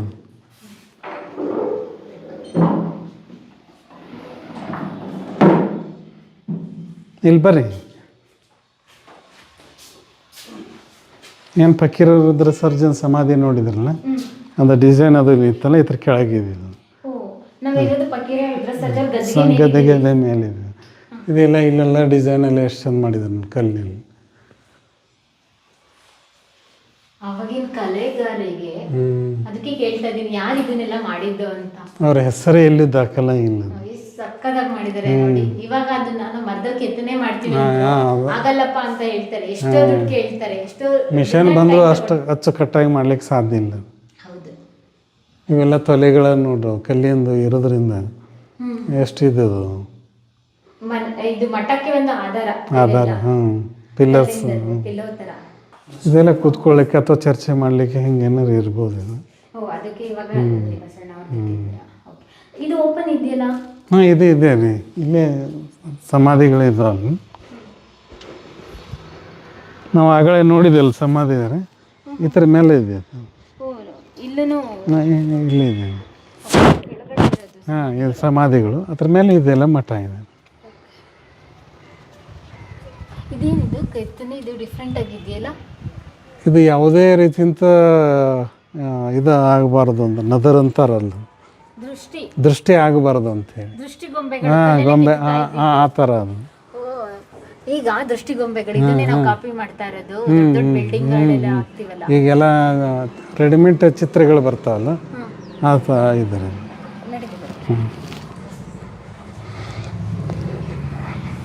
ಇಲ್ಲಿ ಬಂದ್ರೆ ತುಂಬಾ ಕೋಲ್ಡ್ ಇರ್ತದೆ.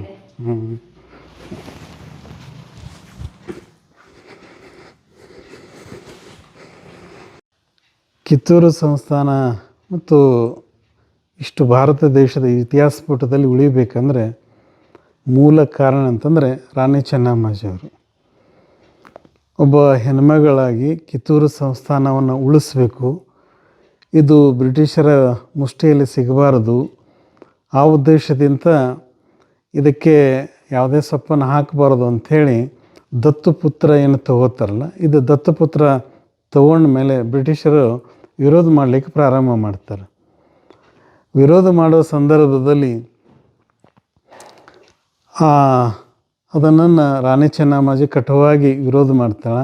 ವಿರೋಧ ಮಾಡೋದ್ರ ಜೊತೆಗೆ ಒಂದು ಯುದ್ಧನೂ ಮಾಡ್ತಾರೆ. ಬ್ರಿಟಿಷರ ಜೊತೆಗೆ ಯುದ್ಧ ಮಾಡೋದಂದ್ರೆ ಅಷ್ಟು ಸರಳವಾದಂಥ ಸಾಧ್ಯವೇ ಇರಲಿಲ್ಲ. ಯಾವುದೇ ಅರಸರು ಸಹ ಆ ಕೆಲಸ ಮಾಡಲಿಕ್ಕೆ ಹೋಗಲಿಲ್ಲ. ಎಷ್ಟೇ ದೊಡ್ಡ ಸಾಮ್ರಾಜ್ಯ ಇದ್ದರೂ ಸಹ ಬ್ರಿಟಿಷರ ವಿರುದ್ಧ ಒಪ್ಪಂದ ಮಾಡ್ಕೊತ ಹೋದರು ಅವರು, ನಮಗೆ ಯಾಕೆ ಬೇಕಪ್ಪ ಅಂಥೇಳಿ. ಆದರೆ ರಾಣಿ ಚೆನ್ನಮ್ಮಾಜಿ ಬ್ರಿಟಿಷರನ್ನು ಎದುರಿಗೆ ಇಟ್ಟುಕೊಂಡು ಯುದ್ಧ ಮಾಡ್ತಾರೆ. ಮೊದಲೇ ಯುದ್ಧವನ್ನು ಗೆಲ್ತಾರೆ. ಮೊದಲೇ ಯುದ್ಧ ಗೆಲ್ಲುವುದರ ಮುಖಾಂತರ ದೊಡ್ಡ ಪ್ರಮಾಣದ ವಿಜಯೋತ್ಸವ ಸಹ ಮಾಡ್ತಾರೆ. ಆ ಪರಂಪರೆಯಾಗಿ ನಾವು ಪ್ರತಿ ವರ್ಷ ಸರ್ಕಾರ ಅಕ್ಟೋಬರ್ 23ರಂದು ವಿಜಯೋತ್ಸವ ದಿವಸ ಕಿತ್ತೂರು ಉತ್ಸವ ಅಂಥೇಳಿ ನಾವೆಲ್ಲ ಆಚರಣೆ ಮಾಡ್ತೀವಿ. ಆದರೆ ಅವರು ಮಾಡಿರ್ತಕ್ಕಂಥ ಶ್ರಮ, ಅವರು ಮಾಡಿರ್ತಕ್ಕಂಥ ತ್ಯಾಗ ಭಾಳ ದೊಡ್ಡದದ. ಇಡೀ ಭಾರತದಲ್ಲಿ ಇತಿಹಾಸ ಪುಟದಲ್ಲಿ ಮೊಟ್ಟ ಮೊದಲ ಏನು ನಾವು ಝಾನ್ಸಿ ರಾಣಿ ಲಕ್ಷ್ಮೀಬಾಯಿ ಅಂಥೇಳಿ ಹೇಳ್ಕೊತ ಹೋಗ್ತೇವಲ್ಲ, ಆದರೆ ಅದಕ್ಕಿಂತ 33 ವರ್ಷಗಳ ಹಿಂದೆ ರಾಣಿ ಚೆನ್ನಮ್ಮಾಜಿ ಯುದ್ಧವನ್ನು ಮಾಡ್ತಾರೆ ಬ್ರಿಟಿಷರ ವಿರುದ್ಧ. ಆದರೆ ನಮ್ಮ ಇತಿಹಾಸ ಅಥವಾ ಈ ಕನ್ನಡಿಗರ ಇತಿಹಾಸ ಇಡೀ ದೇಶ ತುಂಬ ಮುಟ್ಟೋದಿಲ್ಲ. ಹೀಗಾಗಿ ಝಾನ್ಸಿ ರಾಣಿ ಲಕ್ಷ್ಮೀಬಾಯಿ ಹೆಸರನ್ನೇ ಜಾಸ್ತಿ ನಾವೆಲ್ಲ ಕಾಣ್ತೇವೆ. ಆದರೆ ಇತ್ತೀಚೆಗೆ ಒಂದಿಷ್ಟು ಪ್ರಚಾರ ಆಗ್ತಾಯಿದೆ, ಅದೊಂದು ಭಾಳ ಸಂತೋಷ. ಆದರೆ ಅದಕ್ಕಿಂತ ಮುಂಚೆ ಯುದ್ಧವನ್ನು ಮಾಡಿರ್ತಕ್ಕಂಥ ಶ್ರೇಯಸ್ಸು ಭಾರತದ ಸ್ವಾತಂತ್ರ್ಯದ ಬೆಳ್ಳಿ ಚುಕ್ಕಿ ಅಂತ ಯಾರು ಕರಿತಿದ್ರೆ ಅದು ರಾಣಿ ಚೆನ್ನಮ್ಮಾಜಿ. ಸ್ವಾತಂತ್ರ್ಯದ ಬೆಳ್ಳಿ ಚುಕ್ಕಿ ಅಂತ ಅದನ್ನು ರಾಣಿ ಚೆನ್ನಮ್ಮಾಜಿ ಅವರು ಮಾಡ್ತಾರೆ. ದೊಡ್ಡ ಇತಿಹಾಸ ಇರ್ತದೆ. ಹೀಗಾಗಿ ಬ್ರಿಟಿಷರ ವಿರುದ್ಧ ಗೆದ್ದು ಮತ್ತು ಎರಡನೇ ಯುದ್ಧದಲ್ಲಿ ನಮ್ಮ ಜನನ ಮೋಸ ಮಾಡಿ ಯುದ್ಧದಲ್ಲಿ ಮದ್ದುಗುಂಡುಗಳಿಗೆ ಸಗಣಿ ತುಂಬ್ತಾರೆ ಅವ್ರಿಗೆ. ಹೀಗಾಗಿ ಎರಡನೇ ಯುದ್ಧ ಸೋಲ್ತಾರೆ, ಬಂಧನ ಮಾಡ್ತಾರೆ. ಆಮೇಲೆ ಸ್ವಾತಂತ್ರ್ಯ ಹೋರಾಟಗಾರ ಸಂಗೊಳ್ಳಿ ರಾಯಣ್ಣ, ಅಮಟೂರು ಬಾಳಪ್ಪ, ಸರ್ದಾರ್ ಗುರುಸಿದ್ದಪ್ಪ ಇವರೆಲ್ಲ ಒಂದು ಟೀಮು ಈ ಕಿತ್ತೂರು ಸಂಸ್ಥಾನ ಧ್ವಜ ಮತ್ತೆ ಹಾರಬೇಕು, ಕಿತ್ತೂರು ಸಂಸ್ಥಾನ ಮತ್ತೆ ಉಳಿಬೇಕು ಅಂಥೇಳಿ ಭಾಳ ದೊಡ್ಡ ಪ್ರಮಾಣ ಹೋರಾಟ ಮಾಡ್ತಾರೆ. ಆದರೆ ಸಂಗೊಳ್ಳಿ ರಾಯಣ್ಣನೂ ಸಹ ಬಂಧನ ಮಾಡ್ತಾರೆ ಸರ್ಕಾರ. ಅದರ ವಿರುದ್ಧ ಪ್ರತಿಯೊಂದು ಅವರ ಆಡಳಿತವನ್ನು ವಿರೋಧ ಮಾಡ್ತಕ್ಕಂಥ ಸಂದರ್ಭದಲ್ಲಿ ಸಂಗೊಳ್ಳಿ ರಾಯಣ್ಣ ಬಂಧನ ಮಾಡ್ತಾರೆ. ಬಂಧನ ಮಾಡಿದ ಮೇಲೆ ಅವರು ತೀರ್ಕೋತಾರೆ. ಹೀಗಾಗಿ ನಮ್ಮ ಸ್ವಾತಂತ್ರ್ಯ ನಂತರ ಗಾಂಧೀಜಿಯವರು ಬರ್ತಾರೆ, ಸ್ವಾತಂತ್ರ್ಯ ಬರ್ತದೆ. ಆದರೆ ಮೂಲ ಅಡಿಪಾಯವನ್ನು ಹಾಕಿದ್ದು ಇಡೀ ಭಾರತದಲ್ಲಿ ಕಿತ್ತೂರು ಸಂಸ್ಥಾನ, ಅದು ರಾಣಿ ಚೆನ್ನಮ್ಮಾಜಿ ಕಾಲದಂತ ನಾವು ಹೇಳಿಕ್ಕೆ ಅತ್ಯಂತ ಸಂತೋಷ ಆಗ್ತದೆ. ಬಿಚ್ಚಿಡ್ರಿ.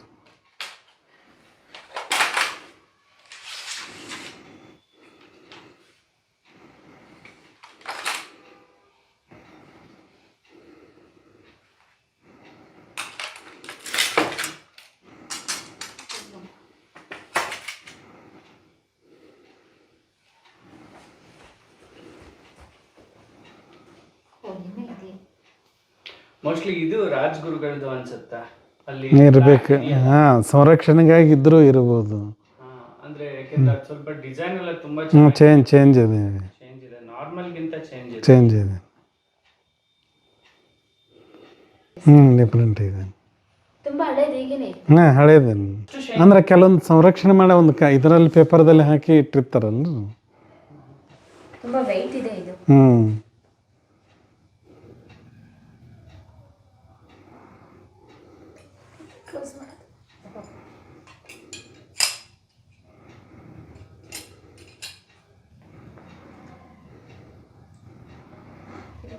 ಅದು ಚಿಕ್ಕದು ಅಂದ್ರೆ ಅದಕ್ಕೇನೋ ವಿಷ ಬೆರೆಸಿ ಇದನ್ನು ಮಾಡ್ತಿದ್ರು ಅಂತ ಹಿಂಗೆ ಅಂತ. ಹಾಂ, ವಿಷ ಬೆರೆಸಿ ಚೂಸ್ತಿದ್ರು ಅವ್ರಿಗೆ. ಚಿಕ್ಕದು. ಇದು ಕುಡುಗೋಲು ಅಂಥೇಳಿ ಇದು ಯುದ್ಧದಲ್ಲಿ ಕೆಲವೊಂದು ಇದನ್ನು ಮಾಡ್ತಿದ್ರು. ಹಾಂ, ಡಿಸೈನ್ ಇದೆ.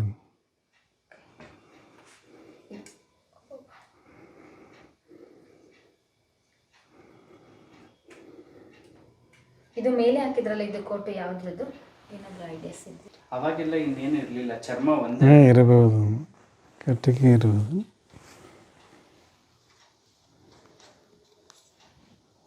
Black colour. ಅದು ಏನೋ ನಮಗೂ ಐಡಿಯಾ ಇಲ್ಲ. ಅದು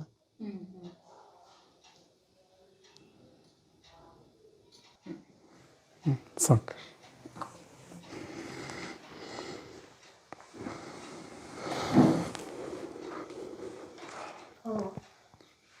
ಇವಾಗ ಕೆಲವೊಂದು ಮನೆಗಳಲ್ಲಿದೆ ಚರ್ಮದಿಂದ ಮಾಡಿದ್ರು, ಪ್ಲಾಸ್ಟಿಕ್ ಇಂದ ಮಾಡಿಸಿರ್ತಾರೆ. ನೋಡ್ಬೋದು ಇಲ್ಲಿ ಚರ್ಮದ ಯಾವ ರೀತಿ ಇತ್ತು ಅಂತ ಹೇಳಿ. ಸ್ವಲ್ಪ ಹಾಳಾಗ್ಬಿಟ್ಟಿದೆ. ಇದೇ ಒರಿಜಿನಲ್ 300 ವರ್ಷದಂದ್ರೆ ಮತ್ತೆ ಇಷ್ಟಿದೆಯಲ್ಲ, ಇದೆ.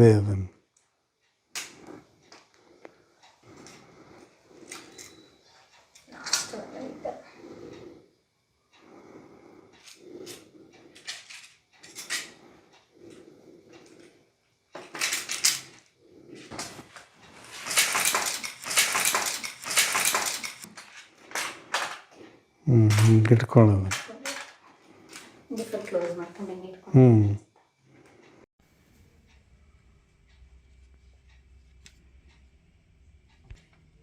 ತಿರುಗಿಸಿ.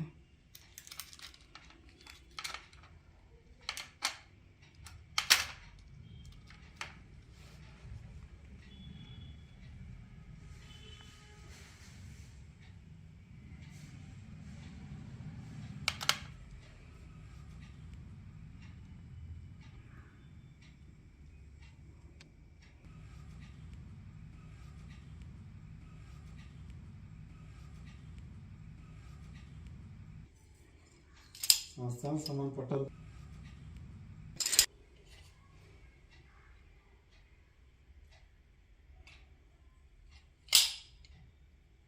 ಪ್ರಿಯ ವೀಕ್ಷಕರೇ, ನಮ್ಮ ಕರುನಾಡಿನ ಸಾಹಿತ್ಯ, ಸಂಸ್ಕೃತಿ, ವಿಶೇಷ ವ್ಯಕ್ತಿಗಳ ಸಂದರ್ಶನವನ್ನು ತಪ್ಪದೇ ವೀಕ್ಷಿಸಿ. ನಮ್ಮ ಚಾನೆಲ್ ಅನ್ನು ಸಬ್ಸ್ಕ್ರೈಬ್ ಮಾಡಿ, ಬೆಲ್ ಐಕನ್ ನ ಕ್ಲಿಕ್ ಮಾಡಿ, ನಿಮ್ಮ ಅಭಿಪ್ರಾಯವನ್ನು ತಪ್ಪದೇ ತಿಳಿಸಿ. ಡಿಜಿಟಲ್ ಮಾಧ್ಯಮ ಎಲ್ಲಾ ಸಾಮಾಜಿಕ ಜಾಲತಾಣದಲ್ಲೂ ಲಭ್ಯವಿದೆ. ಸ್ವತಂತ್ರ ಪತ್ರಿಕೋದ್ಯಮವನ್ನು ಬೆಂಬಲಿಸಿ. ಧನ್ಯವಾದಗಳು.